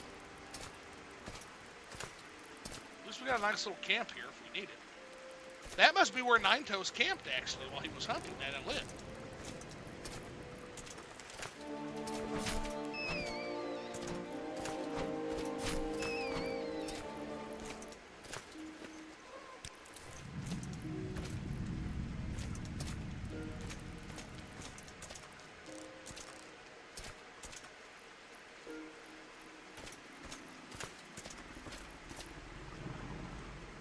God, look at all of them. Fucking sky rats.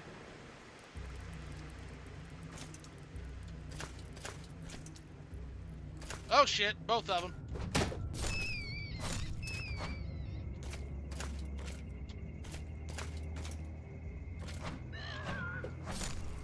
You know what? I had a fucking enough of you. Cleave your fucking head in half, bitch. Shut up.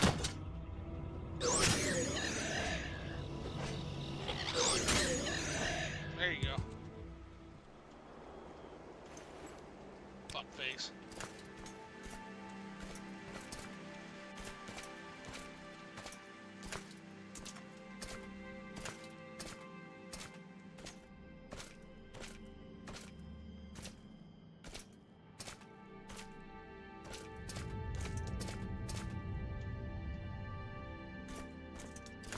Uh-oh.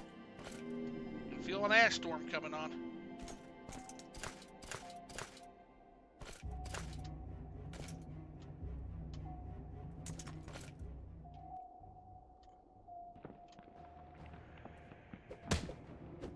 What the fuck? Just get out of here. One shot your ass.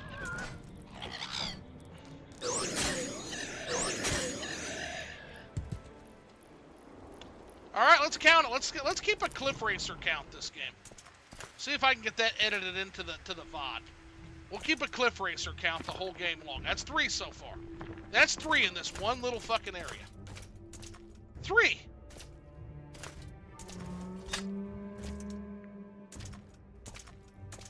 There's a 4. There's 4. You gonna want to fight too? What's that squealing sound? Is it those creatures? Yeah, that's hell. That's demons from hell, bro.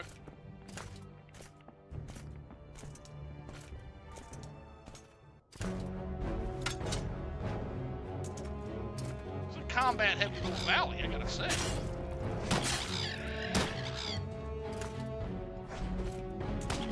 Oh, shit, another one? Jesus. That's 5. Well, this isn't a speed thing, Austin. This is because the speed would just make my stamina run. This is a stamina preservation tactic. Because there's going to be like fucking a million cliff racers fighting us here. But we are definitely going to go use your Night Eye spell. I don't want to trip. Oh, that's true. I do have that. Good eye. Palma Miner's friend. Oh, look how much better. Yeah.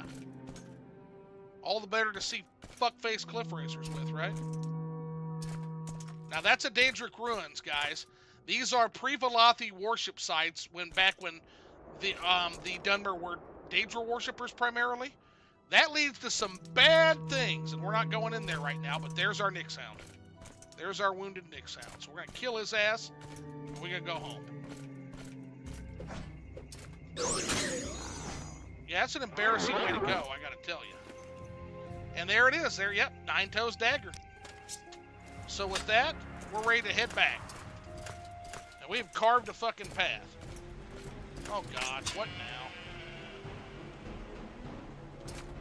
Something wants a piece of my ass.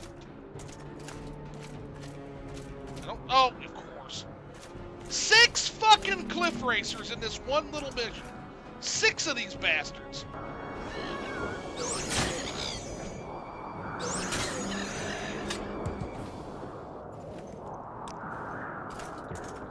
Alright, so we're at 6, chat. 6 cliff racers in that one little valley. That's just that one little valley. And I gotta tell you, the Ashlands are a big place, guys. They're a big place.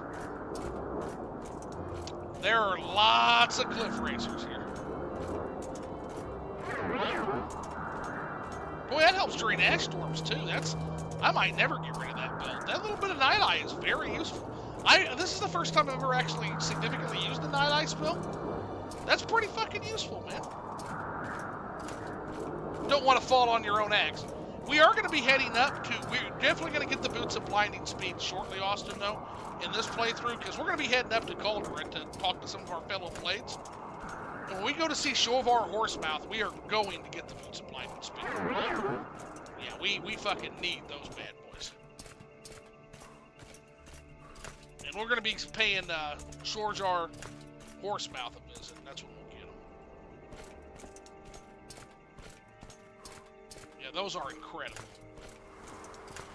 10-point Night Eye Ring or Jewelry ASAP because it is so useful. Yeah, that was pretty nice, man.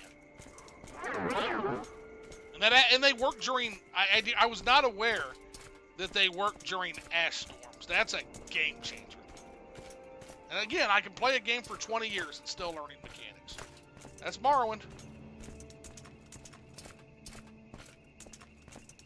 Until you get a Zura ring. Oh, Zura did have the Night Eye and the stamina, right? That's true.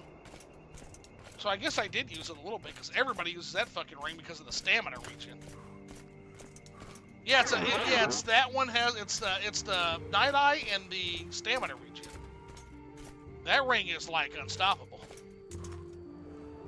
Well, did we just fucking pass it? We did. First thing I do in every playthrough is get those damn boots. Yeah, we're gonna be heading that way for sure. Yeah, stamina regen. Yeah, it gives you the fatigue regen. It's that Azura's ring is a hell of a nice reward at the end of that main quest, for sure. Yeah, he's one we're gonna visit because that's. Oh, look at the night and day difference on that shit.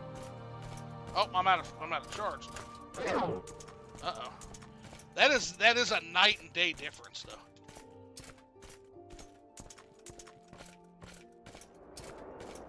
shit, that's good. Yeah, 10 p.m. We're gonna just get in time for. It better be. She better not cheap out on her champion. Yeah. So there's a question. I guess we're getting way ahead of the lore game here, but it's a fun question. We're all veteran players here. Does the chat think that you are actually, and again, it's going to be headcanon, is the player character actually Nerevar Reborn? What do we think on that? God, I missed that night eye already. Holy shit.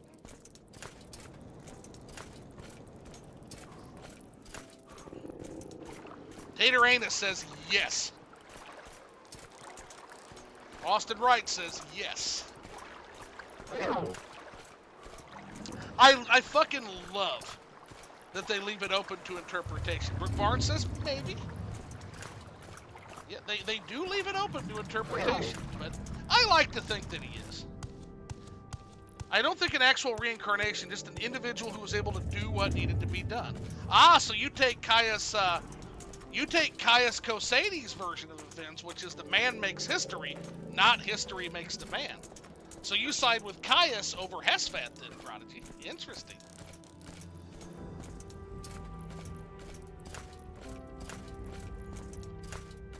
Yeah, but I don't knock the other, again, because they do leave it deliciously open to interpretation, as does any good prophetic story. Yep, both are certainly valid, yeah. I just like to think he is, yeah. Also, I tell you, it makes for a better story if he is. At the end of the game, when you are standing beneath Red Mountain in the presence of your old friend, and you can feel that thousands and thousands of years of history between you and he, when you have that final conversation before you come to blows, it just makes, to quote Ulfric Stormcloak, do it that way, it makes for a better story. I always tell him that, yes, by Azur, I am Nerevar. I always tell him that. I think it breaks his heart, honestly. I think it breaks Dagothar's heart if you say anything otherwise, honestly.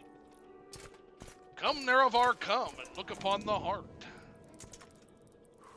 Yep, the heart that you bid me to guard. So long ago. Hello again, Novice Teldrin and Darius. Is this about my trade, or are you here for a little advice, or Morrowind lore, or the latest rumors? Actually here to, give you your dagger back, friend. Have you had any luck with my embarrassing predicament? I have. You found the Nixhound and my dagger? Yep, right here. Yes, this is it. I bought another shard blade to replace it, but since you have returned this one, you can have the one I bought. Now, tell me about that training, buddy. The basics we can teach you won't cost much. Advanced training, though, that's expensive. If you're already skilled, you're much harder to teach. Maybe I can help you out. Here's a little moon sugar on the house. You do know that trade in moon sugar and skooma is against the law. I do. And most alchemists and apothecaries won't buy it. But Khajiit generally will. Try Ajira at the Balmora Mages Guild, or Ravir, the trader in Balmora. Sell the sugar and start saving for training. Sounds good, buddy. Austin Wright says, God damn, hearing you talk about it makes me wish I could. Oh, if I wish.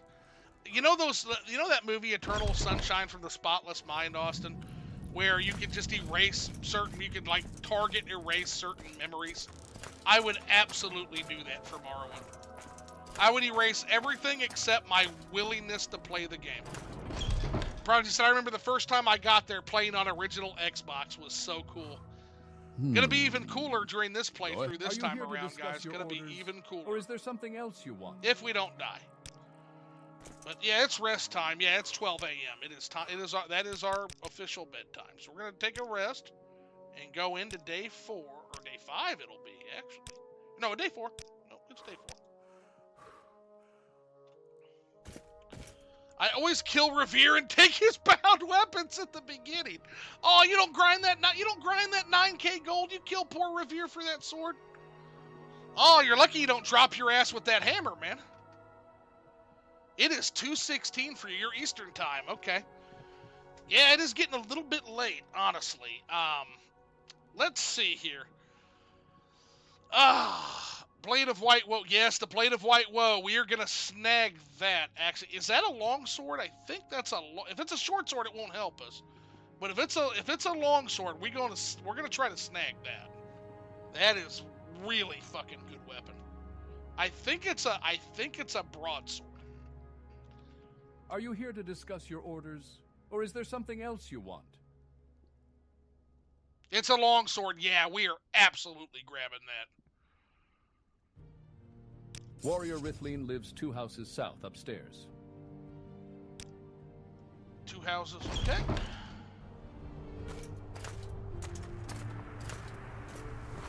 Downstairs. Rithleen's house. Welcome, Novice Teldrin and Darius. Rithleen is my name, Warrior is my trade. I'd be happy to share a little advice or Morrowind lore with a fellow Blade. Or maybe you'd like to catch up on the latest rumors.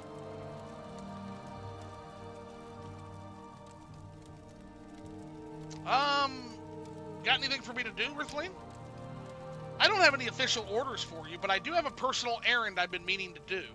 I've never quite seemed to find the time. I'm looking to find a few local recipes. My father runs the Silver Scimitar in Laneland, and I promised him I'd send a shipment of ash yams, marshmallow, saltrice, and a book of local recipes. I have the ingredients, and even though I have a little magic, I can preserve the food. Maybe you can ask the innkeepers and publicans here in the other big cities and see if any of them are willing to share some local recipes. Yeah, I can look for some recipes for you. Great. I can give you 100 septims for each recipe you bring me. I'd start with the innkeepers here in Balmora, but if you want to try and find more, you can ask in Vivek, Aldrune, Sandrith Mora, and maybe a few other places. If you can get at least 15, I'll give you a bonus. Okay. We're not going to do all those at once, but that's kind of one of our long-ranging quests, guys. Whereas we go to different cities, we'll do that, but we'll start here by finding one recipe for her. So let's start with our friends over at Southwall. And now that we know where the pubs are, this will be a nice, easy one for us. Then we'll head over to Caldera and we'll get those fucking boots, and then we'll probably call it a night. Get back to it probably around 10-ish tomorrow, 10-ish, 11. I'm going to be playing this all fucking weekend, I Good feel day, like. I'm so Bacola into this right Closius, now. publican of the South Wall here in Balmora. We rent beds, and I have a limited selection of goods for barter. If you're new here, I can also tell you where to look for other services or a specific place nearby. If you're looking for someone in particular, I may be able to help. There's so much good equipment, Austin. I'll never forget when I did my, Super Warrior build, doing the speed run, and grabbing the Lord's Mail, the Gauntlet, the Fists of Randagulf, and the shield in the Iberdad Cavern, the Eladon's Ward. And so, literally by, 5 hours in, I've got the Fists of Randagulf, Eladon's Ward, and the Lord's Mail for a heavily armored, paladin. Those were the days, man, doing the speed runs for power artifacts. Do I look like a chef? Do I look like I cook? No, that's what the servants are for. Oh, okay. Well, you're not going to help us then. That's fine.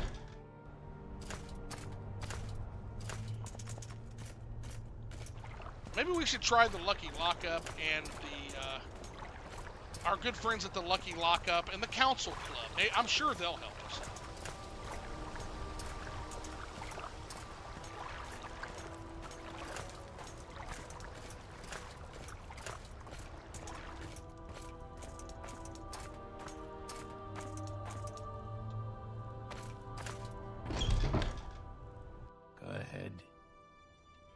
Welcome to Balmora, council seat of House Hlalu. How can I serve you?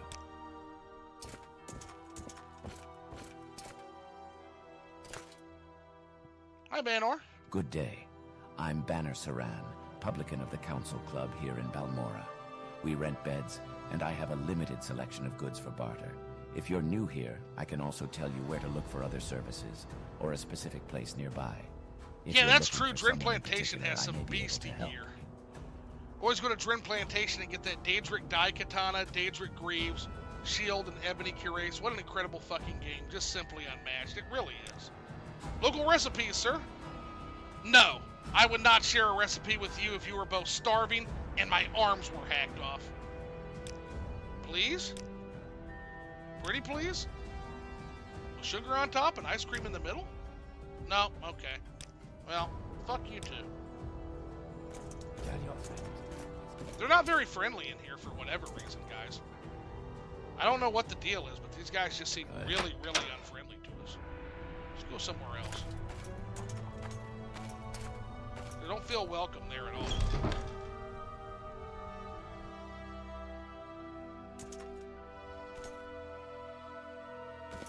You have something to say to me?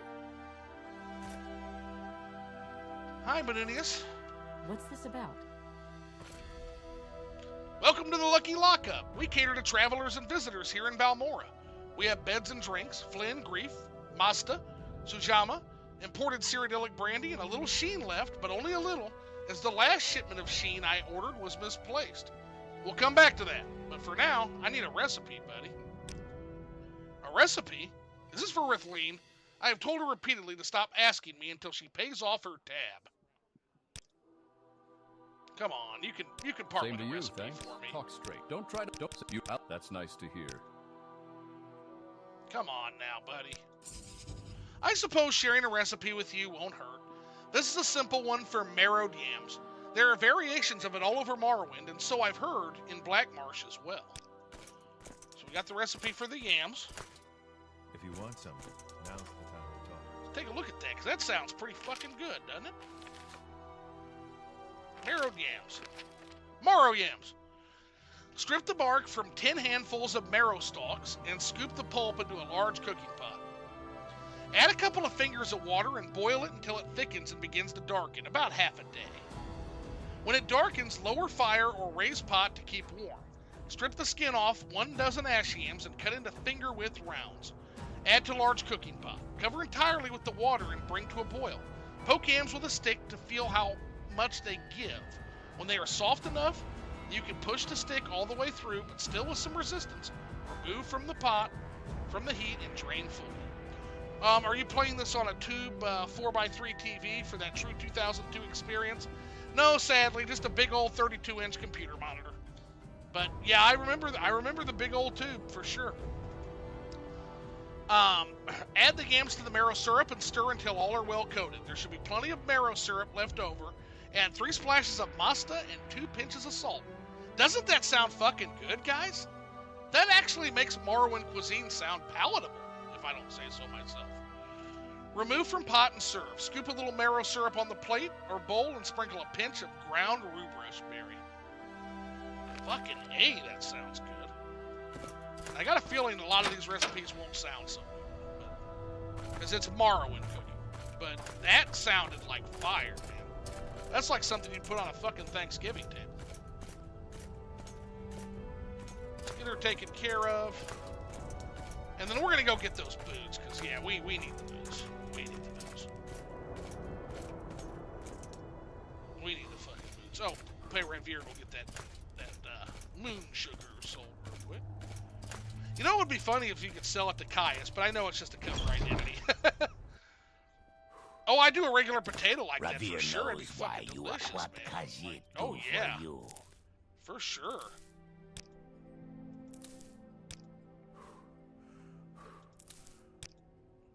We're going to sell that because we can get a bone mold shield now, too. We'll go across to our friend Meldor and Don't press your luck. Quickly get our bone mold shield.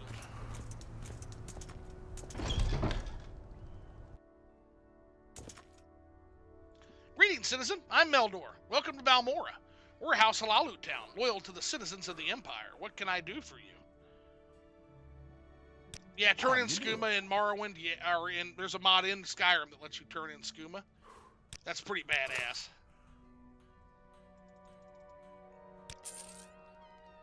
You'll find the best prices right here. Let's see. This one does 32 damage with frost damage 0 to 7. Or we can get one that does 1 to 36. I think we're going to stick with our Shard Axe for now. Yeah.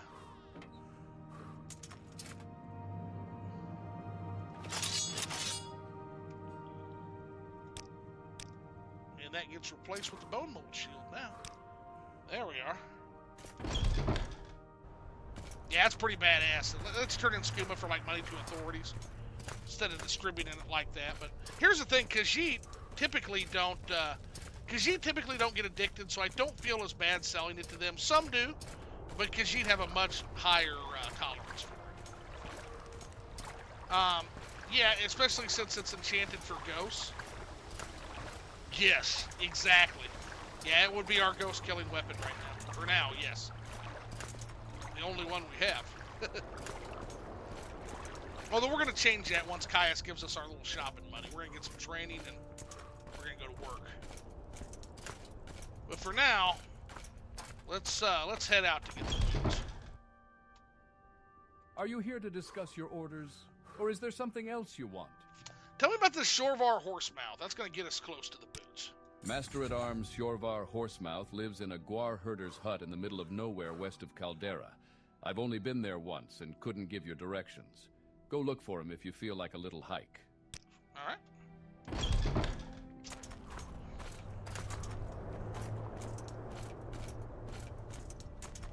All right, let's head for Caldera. I didn't even know that. Are Khajiits more resistant to moon sugar and skooma? No, just moon sugar. So skooma is a straight-up narcotic.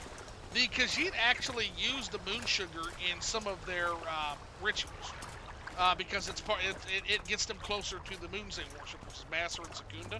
So it has almost no effect on Khajiit. Skooma, however, is like basically it's like a narcotic process for moon sugar, and it fucks them up along with everybody else it touches.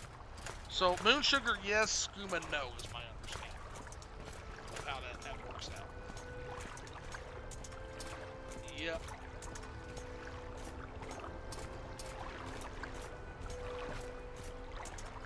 Kitties need their catnip. Exactly.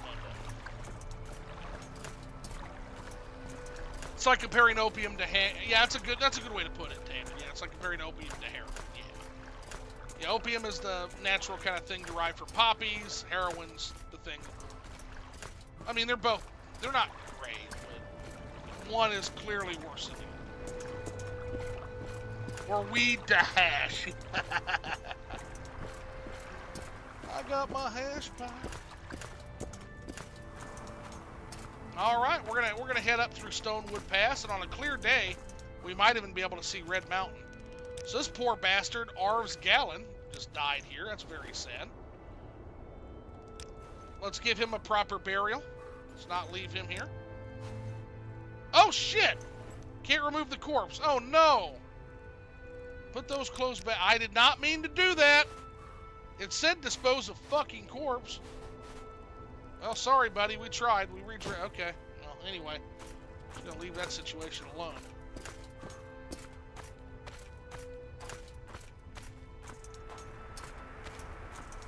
Just a lion there.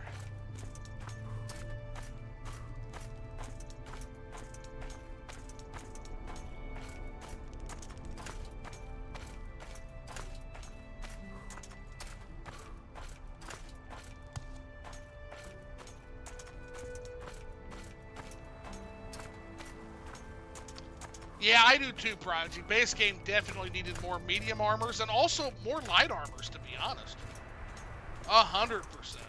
The game was very heavy armor centric in the base.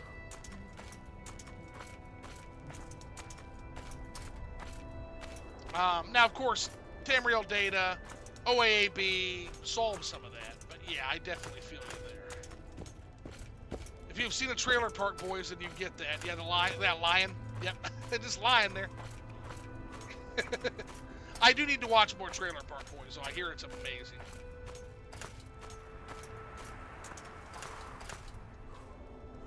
Huh. Now you may be asking, what is that amazing glowing cube in the back in the distance, right? That is a depreciated asset, and the reason you see that is I'm actually playing with a test build of Tamriel data. So that is something that the newest build of Tamriel data has depreciated. That is a depreciation cube. And it looks like they have depreciated a mountain ridge is what they've done. So we're just going to disable that, and it's gone. But that's not something you would see if I wasn't doing some playtesting of Grasping Fortune on other characters for Tamriel Rebuilt. That's why you see that there. So that's not normally there. And if we do see any depreciation cubes, we'll just get rid of them. And that'll be fixed when the official data update drops. That'll all be fixed. None of that'll be there. But I have an experimental test build, which is why that's there. And why some of this stuff looks off. Like, we gotta get rid of that. That can go away. There we go. And that little piece too. Yep, that lantern hook. Let's go.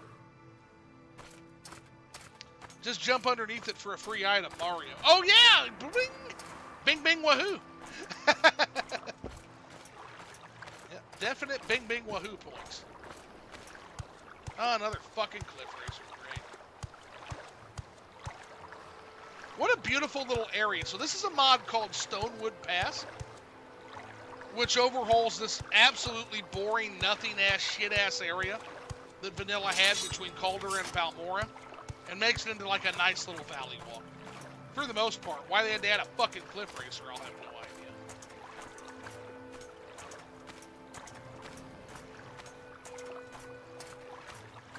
Well, yep. That's gonna need some work there. Looks like we need the lighting mod. Probably a load order issue there. We'll just delete it for now. There should be lights along this path. But I'm guessing that's yeah, because that one's fine. So yeah, it's a load order issue there. We'll have to work on the load, figure out what the fuck happened there.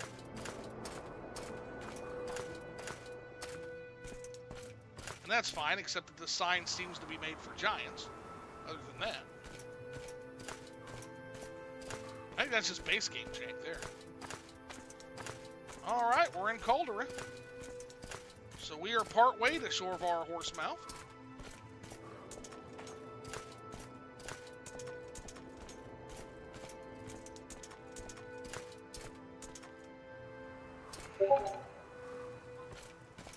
I found Trailer Park Boys correct.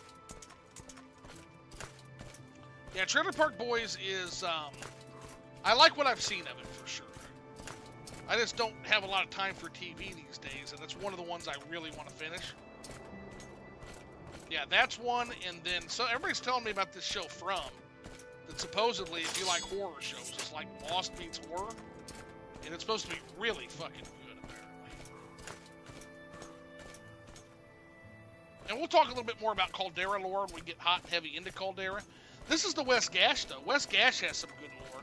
So West Gash was supposedly formed, this whole region, like right here along the coast, was formed in the battle between the Ruddy Man and Vivek. Literally left a gash in the landscape that separates the Red Mountain Ridge from the sea, from the inner sea. And that was literally as a result of this giant fucking kaiju battle between Lord Vivek and the Ruddy Man, who is a servant of Molag, a monster servant of Molag Bal, and the godfather of all Drew.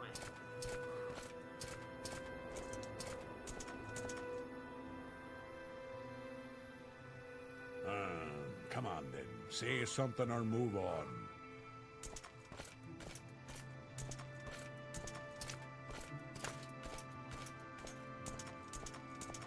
Got nothing to say to you for right now. Later.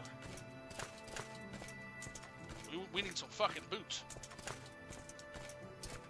Hey, help that poor Nord. We will. We definitely will. For sure. It's just we are really busy right now. we need some fucking boots of blinding speed.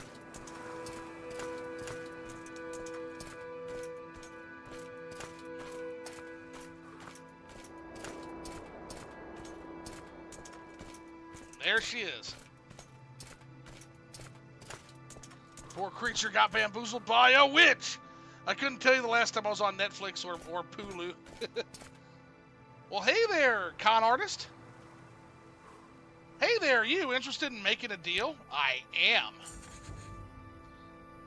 Look, I'm just a poor merchant that's trying to make my way to Narmak with some trade goods. I could use an escort, though, since mine seems to have buggered off. If you'd be willing to take me there, I'd give you... No, I shouldn't. Although it's a dangerous trip, all right, I'll give you the boots of blinding speed, though I'll be overpaying you by quite a bit. She's not lying, by the way, chat. Oh, it's doing that weird thing it does. Oh, shit. What's going on?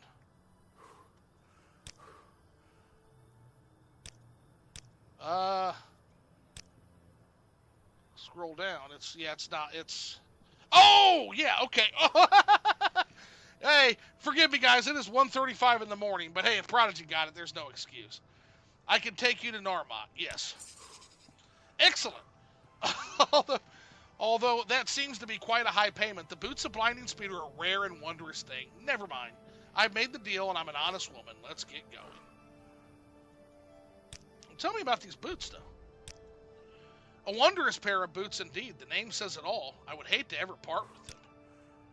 You know the deal. You get me to Narmok, and I'll give you 50 septims. What? I'm sorry, the boots of blinding speed, then. That's me, just an honest trader. Yeah, I'm sure. My ass, but... scroll down. Torrenting is only illegal in same way going 71 to 70 is technically maybe sort of illegal. So, Tateranus, what I will say to you about that is that you should live free until somebody stops you. So you should live life as free as possible and dare people to stop you. Now, please note, I'm talking about like moral behavior, right? So that doesn't mean driving drunk, or it doesn't mean like beating somebody up. But a lot of times you should live as free as you possibly can, as long as you're not hurting anybody. Live free and dare them to stop you. Yeah, ask forgiveness, not permission, right? Now, Prodigy says, I usually play ultra-wide, so my windows are really large and I never have to scroll. Yeah, that's cool. I'm like, wait a second. I thought, I was like, oh, fuck. Did I get hit with one of Morrowind's, by the way, famous glitches? Now would be a pretty good time to save my game, I think. When buying isn't owning, piracy isn't stealing. Amen.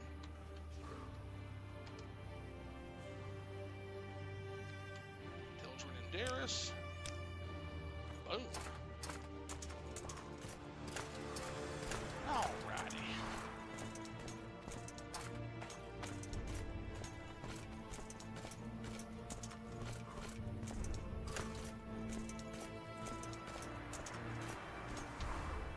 Well, she keeps up pretty good.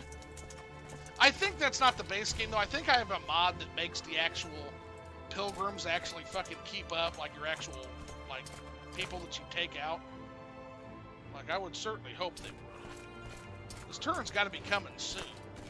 We're in an area I'm not super familiar with, the West Gash, and the West Gash is like turn around even at the fucking best of times, right? But I think we're in a pretty good proximity. Yep, here it is. Here's our turn.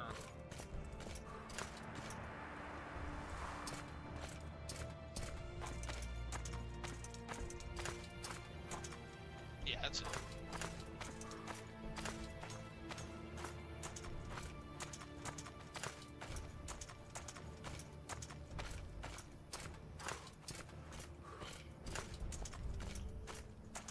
This game is such a fucking vibe. These misty mountains, like, oh my god, this is so good.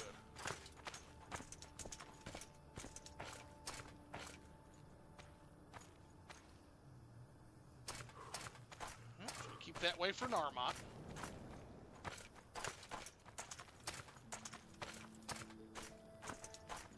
And there's the Bitter Coast trees.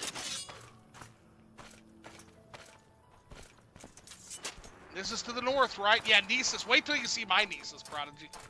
I think I'm going to hit the hay and see you later on today. Yeah, it will be later on today at this point, won't it, Brooke? Hey, good gaming with you, Brooke, and we'll definitely see you tomorrow. I think you've seen this quest on another character anyway, so it's the perfect time to kind of duck out. You won't miss anything at this point. For real. Like, so yeah, have a good night. And then basically I'm going to get back to... we're going to get back to it sometime early tomorrow, probably around 10 a.m. I'll be back to it. I got nothing going on this weekend. Girlfriend's out of town. Yeah, we're good to go.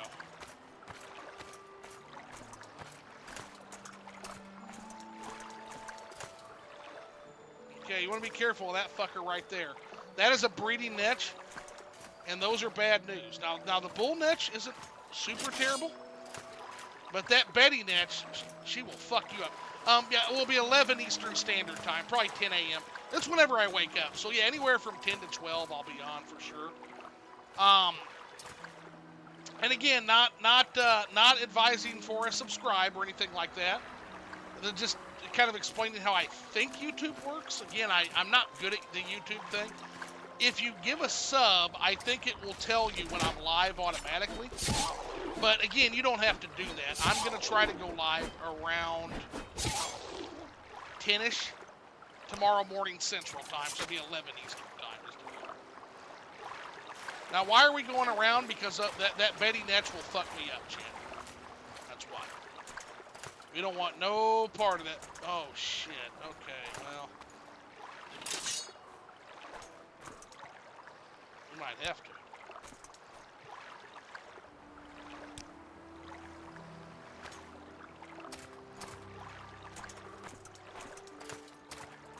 I don't want no part of you. Now, usually nets aren't hostile. Nets are usually docile, but those are breeding nets. They will attack you. So, oh, okay, we arrived. So, well, that's close enough. Thanks for your help. I suppose it's only a fair chance I give you a reward. Here, take them. Though it pains me to give them, you are now the owner of the Boots of Blinding Speed. Okay, so you're West Coast and off this weekend, so I'll probably be able to watch. Perfect. Okay, yeah, this is going to be good stuff. Boots of Blinding Speed. So there it is. We got him. We got him, chat. Austin, if you're still here, buddy, we got him. Also, on my game, these have a unique enchantment, a unique look, by the way. They have a unique mesh and a unique texture. Tomorrow is in the 27th. No, tomorrow is in the 26th, so today. Yeah. You're right, Tater. So check this out. We're going to put these on. And, oh. Okay, well. I thought 25% resist magicka would help with that. It did on my orc, but no, wait, the orc's 50% resist magicka. So I don't have, oh, I have weakness to magicka, never mind. I have 25%, so I actually have 25% weakness. I'm pitch black. Ah, fuck. That was for absolutely fucking nothing for now. But they're good to have. But we have them now. That's the important part. You fucking lying bitch.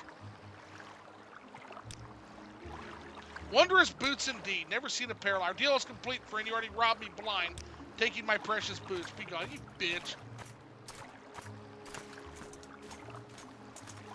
So any amount of resist magicka helps now? Because that's what I'm going to need. Because, yeah, I really like the idea of those boots. But I forgot that I have actually, technically, I'm half Altmer in this playthrough. So I'm a half high elf, half dark elf Outlander. So that Old Mary blood gives me technically 25% weakness to magicka when you also, as long as it's enough to overcome the weakness.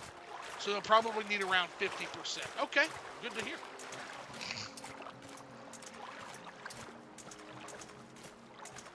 And then basically it's there for the whole equip of the boots, right? Is that what you're saying, how that works?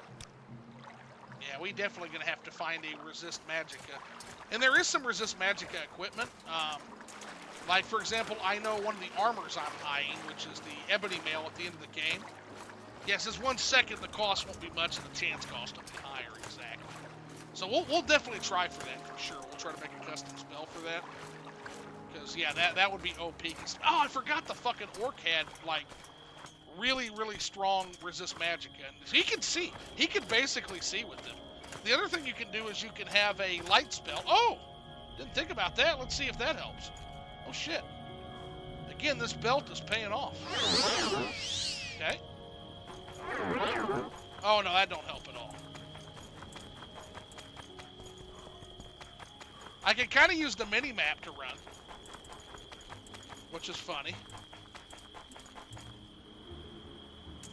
But that's not entertaining for you guys. Yeah, I always choose either Orc or Breton in my playthroughs. Yeah, those are two of my favorite races, honestly. Yeah, Breton Paladin was what I was playing before she got killed. But I was playing a Breton Paladin as my last character, Prodigy. Yeah, for real. For real, for real.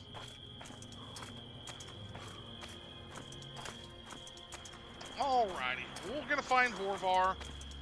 See what his personal blade, see what his Blades quest is, and if his Blades quest isn't too onerous, we'll do it. If it is something that is going to put me in uncharted territory, we'll probably end the stream for the night. But either way, we'll either wrap up Shorvar's quest, or we'll meet Shorvar, get his quest, and save. Because, yeah, it's 5 p.m., so he's going to have to give us shelter anyway. Like, that guy's going to have to give us some shelter, for sure.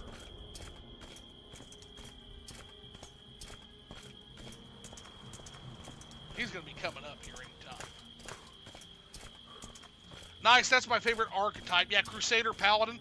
Believe it or not, Bretons, they start really bad at some of the physical on vanilla, but I have mods that kind of mitigate that. And if you can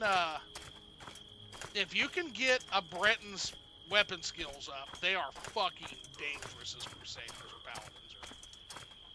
Yeah.